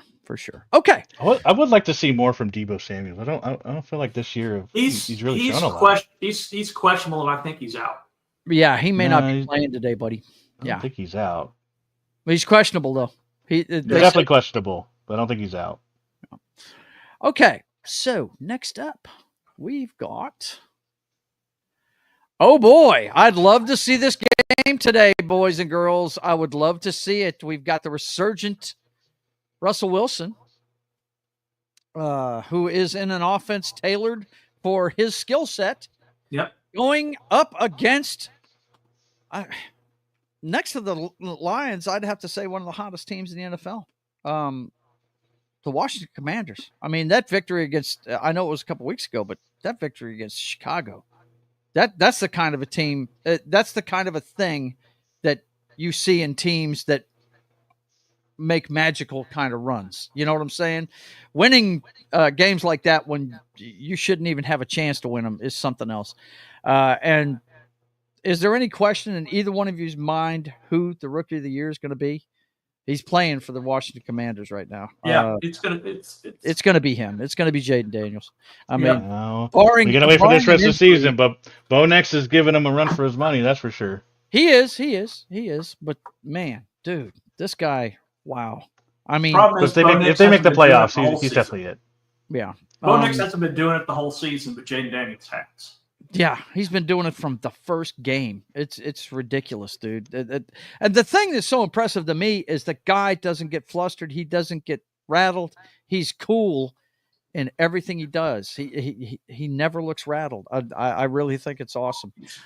We got a veteran mentality. Yep. Well, he's going to have TJ Watt up his ass today. We'll see how that goes. Now, he's got legs to get away from it, but man, I mean, the Steelers, this game is so hard to pick because this is one of those, I could see the Steelers keeping this close defensively and just making it ugly down the stretch, you know, and they love winning ugly games, man. But I don't know. I almost want to see Dice Cam on this one. It's ridiculous, man, because both of them are really tough-minded football teams. But I'm going to go with the Commanders. I think Jaden Daniels, he's on a magical run. I think he's going to pull it out enough. He's going to make a run at the right time, that kind of thing. I think I'm going to go with Washington in this one because, I'm a fan of Dan Quinn and Bobby Wagner. I love their defense, and I like it. That's where I'm going. What do you think, Knock? What do you think of this one? You're the Washington area guy here. What do you think? Yeah, I mean, I'm certainly going with. I'm waiting for the shoe to drop with the Steelers. I'm not going to give Russ the benefit of the doubt after 2 games. Right. It's going to be tough for me. Obviously, there's going to be a lot of bias there, obviously. But I'm going to watch this game. I haven't watched Russ at all. Last 2 games, mainly because they were evening games. I don't get to watch those. Yeah, games. and you've got. But I'll be watching this game for sure. Just like last week, this is probably the strongest game of the week. From what I see on the schedule. So definitely plan on watching this one. Along with, kind of depends because usually when the Broncos are on the same time, I pay attention to them way more than the other games. So we'll see. Unless it's a blowout, then I could move over. Right. It's just. I think it's going to be the Steelers defense. I'm still going to kind of go with Washington, and it's just because of my bias against the Steelers offense that I'm just kind of still going to go with the Commanders. So we'll see what happens. Okay. Well, John, he hasn't watched Russ this year. Have you watched Pittsburgh play? Yeah. I think John would agree with me that Russ is in a system that fits his skill set now. He's handing the ball off a lot, and it's play action off of that, and it's very quick reads, and he's throwing the ball like he did 3 years ago when he was Giants are in field goal range.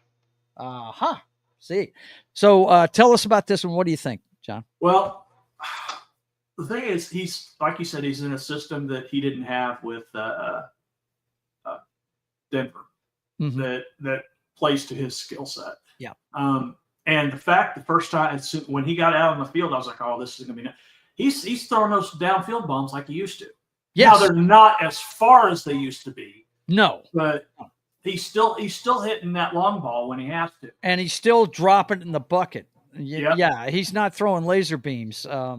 That's one thing that I saw him breaking down film on him there in Pittsburgh. He's actually giving the receivers time to adjust to the football. Yeah. He does that nice rainbow arc as opposed to let's get it there as fast as we possibly can. He's playing a guy that has no financial reasons to do good, so he's doing good. Yeah, there you go. Usually he has no stress. He has no stress, So it's like, hey, if I do good, awesome. If I don't, okay, cool. I still got paid. Yeah. Still getting paid by my former team. Oh my God, I hear the seething. Anyway, John, finish what you got to say. But so we can move on. I think this is going to be. I think this is going to be a very close game. Mm-hmm. But I think in the end, it's going to come down to their defense because Lattimore isn't going to. I don't think Lattimore's going to be active for this game, and even if he is, he's not going to be able to fit in the defensive scheme with just a few days. Mm-hmm. So I'm going to give it to the Steelers. Okay. I like the random Vikings fan in Germany. The random Vikings fan? I saw a Chiefs fan earlier too. They just wear their favorite team stuff. Yeah, right. That's what they do. Okay, so next up, what do we got? I'm going to have to check I don't know if you guys can hear that, but I've got some loose wire that is just knocking something in and out here. Next up, we got the Tennessee Titans versus the Los Angeles Chargers. Yikes. Anybody give the Titans a chance to win this game? Yes. Okay. I'm not picking them, but yes. So you got the number one defense against the look at the freaking chart there, Joe. Look at it. I see number one defense. I don't. I'm just saying, when you have the number one defense for a guy that likes to do defense, this could be a defensive I love defense, game. but you got to have half of a quarterback. They got a quarter of one. Okay. That's all you need. Hey, you tell me Trent Dilfer's more than a quarter of a back. They win a Super Bowl. Fucking Levi. Oh my God. They don't play with Will Levis. Carry fucking Trent Dilfer's jock. They're not playing him. They're playing Mason Rudolph. What do you want about? Yeah. I haven't had Levis on the field for forever. I'm just forgot saying. about that. Yeah, Mason Rudolph. Yeah, that's an upgrade. Cool. I mean, it's from what they've been doing, it is. I'm just saying. Your question was, do you give him a chance? And I say yes. Bosa. What's next? Go. It is the lesser Bosa. It's still a Bosa. The lesser Bosa. Bosa. Damn. That's the older one, too. I don't think you take offense to that. Well, you've got the greater and lesser Bosas. Greater Bosa plays for San Francisco. Lesser Bosa plays for Los Angeles. Yeah. Anyway, so what else you got? Yes, I give him a chance. Yeah. Okay. All right. What do you think, John? They got a I'm chance. thinking Chargers. Yeah, they got a chance. That's the thing about NFL. Everybody's got a chance. Mhm. Any given For Sunday. sure. It comes down to coaching, and I don't trust that. If Tennessee didn't have the defense they did, I wouldn't be giving them a chance. But Tennessee has a great defense. But who are you picking? I'm picking the Chargers. That wasn't the question, Joe. I don't know why you're getting on me about it. You said, is anyone giving them a chance? Yes, yeah. I'm giving them a chance. Because of their number one defense. Win this game. That's right. I just put the Nojo on the. There you go. There we go. Now I hope the Chargers lose, even though I picked them. Well, you're rooting for Tennessee anyway. I know both of you are. Can't stand the Chargers. Come on. I know better than that. Oh, yeah. I absolutely want to see them lose. Okay, next up, we've got the New York Jets. Don't suck as much. This might be a good game. Into Arizona. Might be a good game. Might be a good game. Who is leading the NFC West right now? With a 5-4 record. With a 5-4 record. This whole division is clumped up with 5-4 records. 4 and 5 records. The whole division is.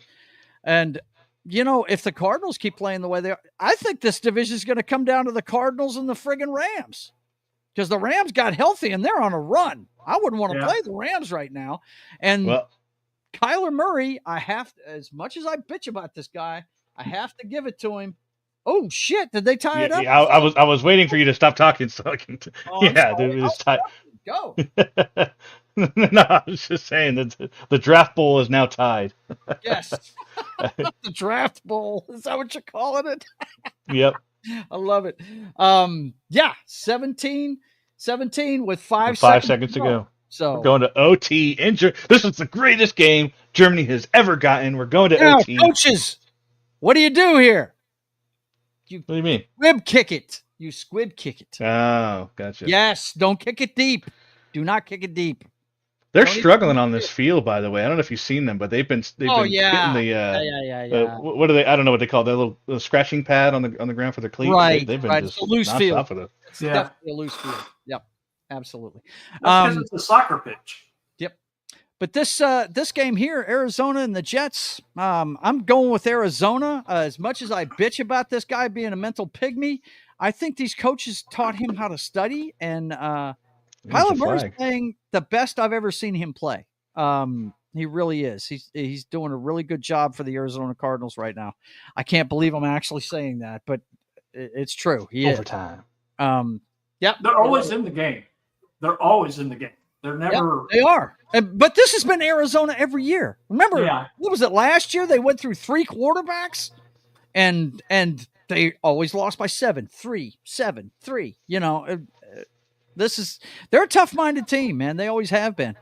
But Marvin Harrison Jr. is on this team, and he, not rookie of the year status, but he's getting a grab every game that's big for him, whether it be a touchdown or a big conversion. The tight end McBride is doing really good. Yes, he is. McBride is doing well. And of course, you got Connors at running back, who's doing really good too.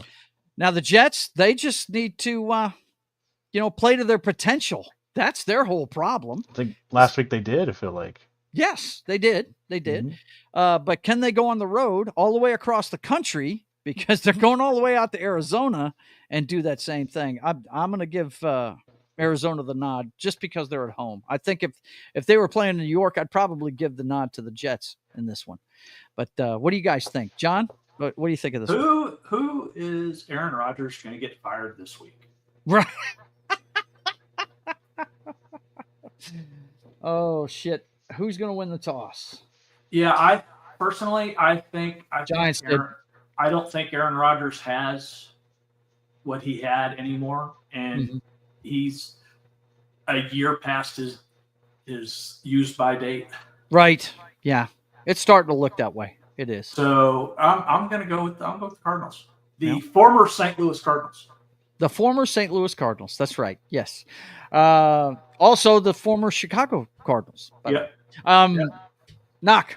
Tell us about this one. I'm actually going to go with the upset on this one with the Jets. Really? Okay. Mm-hmm. Okay. I feel like last week showed what the Jets could be, and I think this is the time where they need to.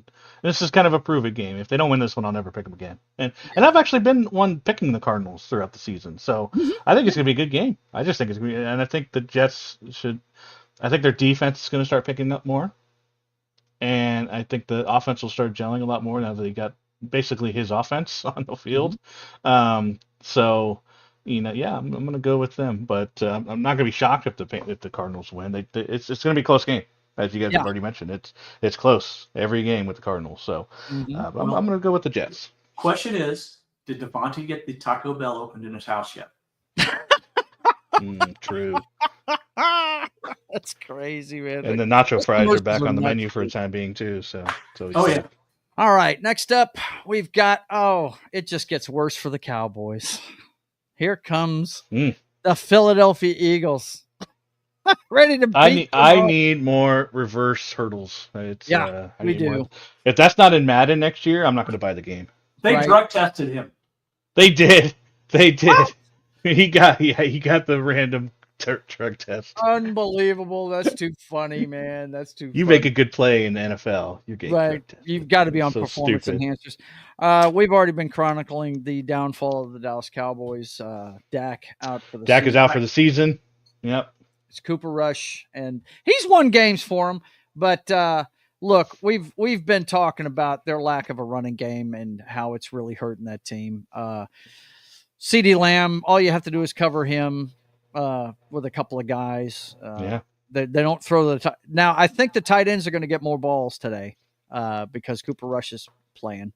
Now, to be fair, they do have their new star wide receiver as well that they just traded. Mingo. So. Forgot about him. Yeah. So don't catch for 1 yard. Don't overlook him. With his one catch and one reception for the 1 yard for the season. It's a lot of numbers to bring to Dallas. It is. It's huge. It's huge. But yeah, I'm pretty sure we're all going with Philly in this one. Yes. Can I say that? Even with the Philly struggles, it's still. Yeah. As long as Saquon is healthy, the team is just. Look, the only team that beats the Philadelphia Eagles, if you really watch it, is the Philadelphia Eagles. It really is. It really is. Their turnovers are their entire problem. Next up, we got what I consider the toughest team in the league. I used to say this about San Francisco. Now I'm saying it about the Detroit Lions, man. They beat you up on the offensive side and the defensive side of the ball. Rain or shine. Rain or shine. That's right, baby. Unbelievable. The way the run this team is on. And my pick for the Super Bowl is looking good. It's looking good right now.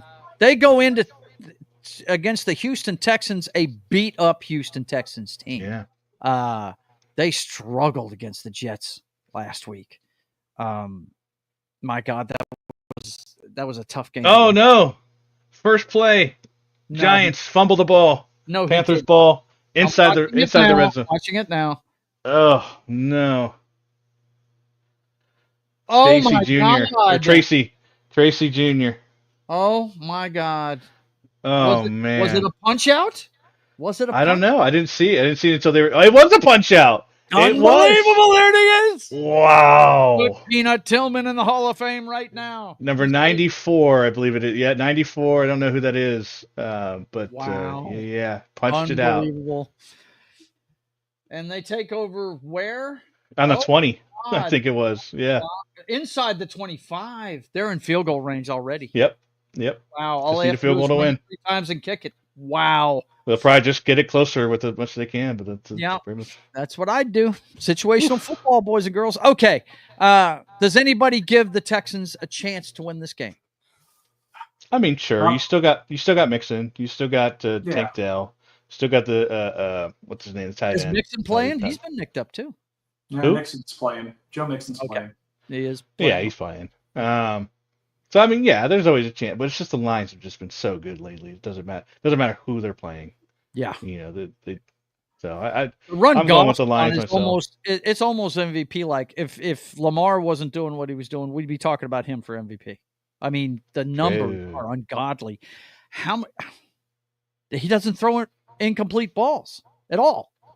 It's all, and what kills me is, I used to be a big Goff detractor too, but man, he is throwing the ball with authority now. When he throws it, he sees somebody wide open, and he's putting it right on him. It's ridiculous how well he's throwing. You know what else he has too? He has the support of everyone in that freaking locker room. Yeah, something he probably didn't have. Probably he may not have had in LA. He may not have had that in LA. They fight for him. Like it's crazy. They love him. They think he's awesome. The way the running backs run, even Gibbs, the speedster, puts his shoulder into people, dude. They get physical with you. It's ridiculous how tough they play. But we know their secondary can blow it occasionally and give up the yards on penalties and stuff. Hutchinson was still a big loss, but their line's still been decent, so it's been good. So now, if they did get the guy from Cleveland, I don't know if he's going to be playing today, but I mean, you figure with a lineman, it's not as much scheme, just go for the quarterback. Like just get out there on third down and rush the quarterback, right? Okay. Are we all on Detroit for this one, or is somebody going to go ahead and go on that limb? I'm not. What about you, John? Knock, do you want to go on? Or excuse me, John, do you want to go on that limb? Nope. I want to be surprised. I think there's still definitely a chance, but you never know. Yeah, right? Stroud is still a good quarterback. Don't get me wrong. Yeah. He's good. It's possible, but I mean, it's not just the way he's been playing the last few games. It's not even funny. We're starting to get a little bit more trends going on here, so hopefully, things are starting to get a little bit more predictable than they were earlier in the season. Yeah, earlier in the season, it was tough as hell to pick games. The Dolphins go into L.A. to play the Rams. The resurgent Los Angeles Rams. With I could not believe that Puka Nacua got thrown out of a game last week. All right, Joe, watch the stream. Oh shit! Here we go. They are making the attempt with 7:56 left in overtime, and it's good. It's good. Carolina wins. Yeah, I didn't want to spoil it, but I just wanted to. Very nice. Very nice. So there you go. There you have it. 20-17 in overtime. I'm 1-1 for the week. Both teams had a chance, and the Giants fail again. Good game though. It was a decent game. Yeah, it was better than I thought. I thought the Panthers were going to run away with it. I just don't trust Jones, man. I don't trust that guy at all. But getting back to this one, I have to take the Rams in this one. Maybe if you're watching, I'm sorry, but it's going to be a couple of games before Tua gets his legs back under him. And I just don't know if this team's got the kind of fight that it takes to get back into this kind of thing. Now, that defensive number for the Dolphins, though, that's surprising to me. They're number 4 in the league defensively. But Matthew Stafford, now that he's got his tools back, is playing out of his mind, man. He's starting to do that Mahomes shit where he friggin' throws at weird angles and crap. Stuff, classic Matthew Stafford, man. And you guys know I've been a fan of this guy from year one. So, as much as I hate to say it, I think the Rams gonna win this one. Thoughts, John, on this one? Yeah, Tua's not playing where he should be. Mm-hmm. I think he's still got some cobwebs. Yeah. Mm-hmm. And I don't think Hill's happy, regardless of what he says. Yeah. Because look, how he had almost no production last game. Mm-hmm. Now, granted, a lot of that's a double teaming, but Hill should be able to get past that. Yeah, I don't know what's Tua's back and he's the trigger man. I figured this. I gave him a chance against Buffalo last week, and Buffalo murdered him. Yeah, I mean, murdered that team. No surprise to me. but to everyone else, it seems to be. Yeah. Well, I mean, I thought their offense would show up a lot better last week, but apparently there's some rust here. So, Yeah. So yeah, I mean, granted, not going to take anything away from Waddle, but they can't if Tyreek Hill is not giving them their 100% because he wants out, then there's nothing they can do, and they're not gonna win because he's their best receiver. Yeah, he is. What do you think of this one?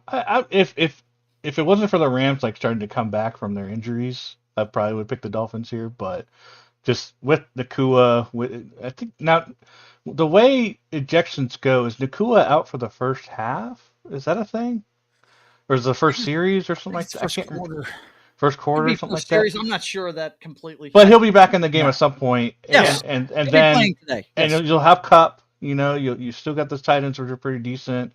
You got Kyrene Williams, who underrated running back, fantastic. Yes. Last year he got me to the playoffs last year with fantasy football. He is a beast, and this year has been no difference. Again, I didn't get him on any of my teams unfortunately, but he's scoring a lot of points.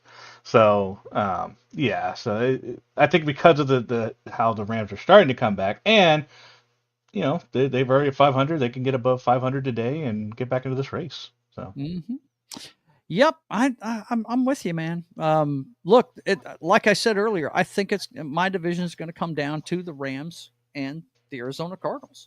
And you can't count out the Niners. I mean, they're all glutted together. I just know that the Seahawks aren't going to do it because as much as I love what Geno does, and yes, I know all about his passer rating and all that stuff. Yeah. He still makes the mistakes in the crucial times. He does. I hate to say it, but he does. And he loses focus when he does. Big moments are needed. I'd almost say it's Brett Favre. Oh, wow. You know what I mean? So, dude, Thursday night. Yeah, let's take a look at Thursday night's game, shall we? Let's get into that. Man, because I know they had a couple of gems back to back. They had the Bengals and Ravens this week. Let's see what it is next week. It happens to be for the top spot. Yeah. Even no matter what happens this week. Oh man, it's for the top spot so good. in the East in the NFC. That's going to be such a big game. And this it's in Philly. Going to be a good fucking game. You know what's great about this game for Washington is it's not a long drive. It's not for them because it's just Philly. It's just a state over. Just a few hours away. Wow. So it's not going to be. There's not going to be any excuse as far as going across country or nothing like that. It's just, man. Yeah. Weather's been pretty nice around here lately, so, man, that's going to be a great game. I'm not going to be able to stay up and watch the whole thing, but I'll definitely finish it in the morning. And dude, this is one of those ones that you need to stay up and watch this sumbitch. I'm not. I can't. I know you can't, but not with a 4:30 wake up. Right. But man, dude, that's that. Yeah, they've had some stinker Thursday night games this year, but this week's one I thought was great, and I did see this on the schedule. I couldn't remember it right away, but yeah, this is looking good, man. I think they just had their first flex in the Sunday night game as well. Not this week, but next week. They're putting the Chargers in prime time against somebody. Yeah. The Bengals, they took out the Bengals. Chargers. It was the Jets and the Colts. And they took down the Jets and the Colts. God, they're not going to subject us to that on Sunday night, right? Yep. So the Bengals and Chargers. That'll be a great Sunday night game. That should be good. Okay, guys, that is it for this week. Thoughts about this week and the games and everything we're seeing. I'll tell you the thing that I'm seeing that I want competition committee, please pay attention. Add another referee to the staff and make it the film referee in LA. Make that a thing, because we're seeing too many of these games on the last play of the game. Things that should be called are not being called, and it's just criminal, man. It's criminal. Minnesota should have had the chance to go 94 yards. May not have done it, but they didn't even have a chance. Absolutely. Right?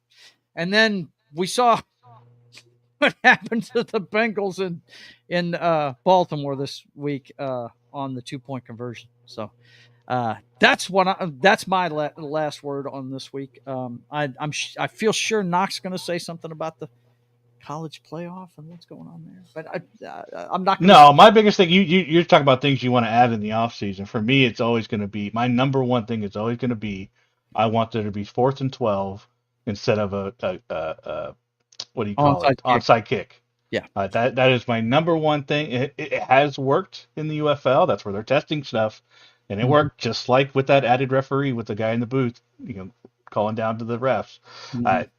Those are the two biggest things from the UFL that have worked. Would you take away have this made the game different from this week's football? I don't know. For NFL, I don't know. The games haven't played yet, so. Or your college football. But what are you looking forward to? What do you want? Just to see the rankings and see where they are now. We had some two big top.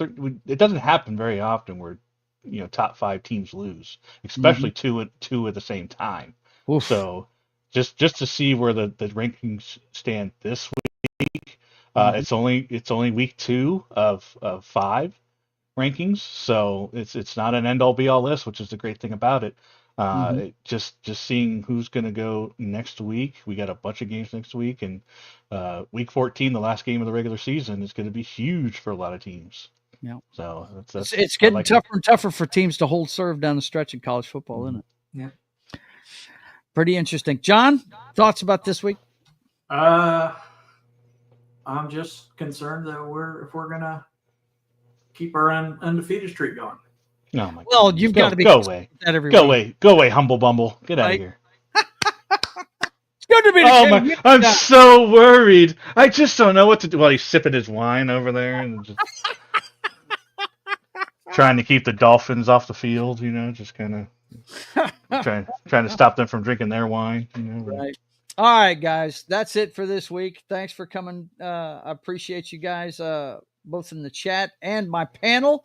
Let you know what's going on with the channel this week. Of course, you're watching Pregame Party. We do it every Sunday at 2 hours before kickoff of your afternoon slate of games, 11 Eastern, 10 Central. And then this Monday morning at the same time as this show comes on, 11, 10 Central, it's going to be Military Monday. We're going to do the Clint Eastwood classic spy/action movie, Firefox. It's a really good one. If you've never seen it, I suggest watching it and then come listen to us talk about it this Monday on Military Monday on Pop Culture Minefields channel. And then, of course, the Brothers Hack the Matrix at 5 p.m. Central Time on Monday. That's where you find out everything you need to know about the clown show that is 2024 through today's headlines. Brothers Hack the Matrix every Monday at 5 p.m. Central Time. And then this Tuesday at 10 p.m. Central Time, it's Papa Joe Gamer After Dark, video games, cocktails, and fails. And I'm going to be playing DC Universe Online, and I'm going to use nothing but my iconic characters, Black Canary, Supergirl, actually, the Green Lantern character I have is Sailor Jupiter. I made her a friggin' Green Lantern.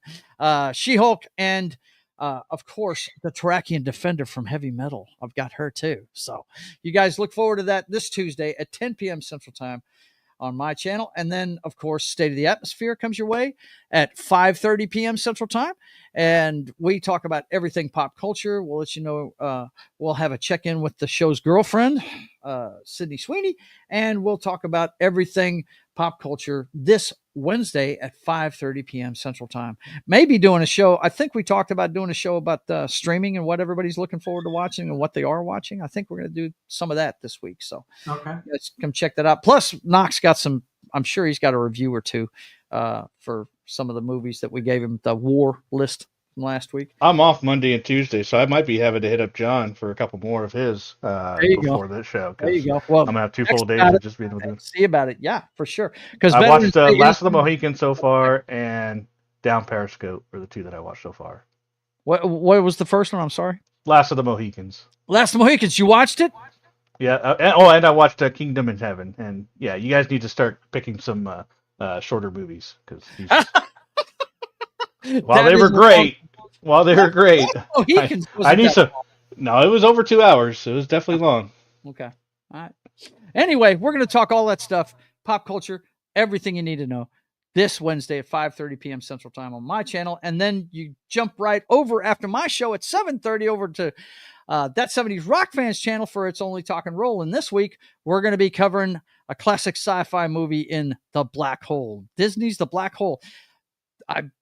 Correct me if I'm wrong, John. I believe this was Disney's first PG-rated film. I think it was. Yes. Yeah. Because it's 79. Yeah. Yep. Mm-hmm. So anyway, you guys come check that out. It was a great sci-fi movie in the age of Star Wars. It has a lot of parallels to it. So come check it out. The Black Hole, this Wednesday at 7:30 p.m. Central Time on That 70s Rock Fans channel. And then, of course, Sketching the Privateer comes your way at 1 p.m. Central Time on Friday afternoons. And you see me work on my comic book.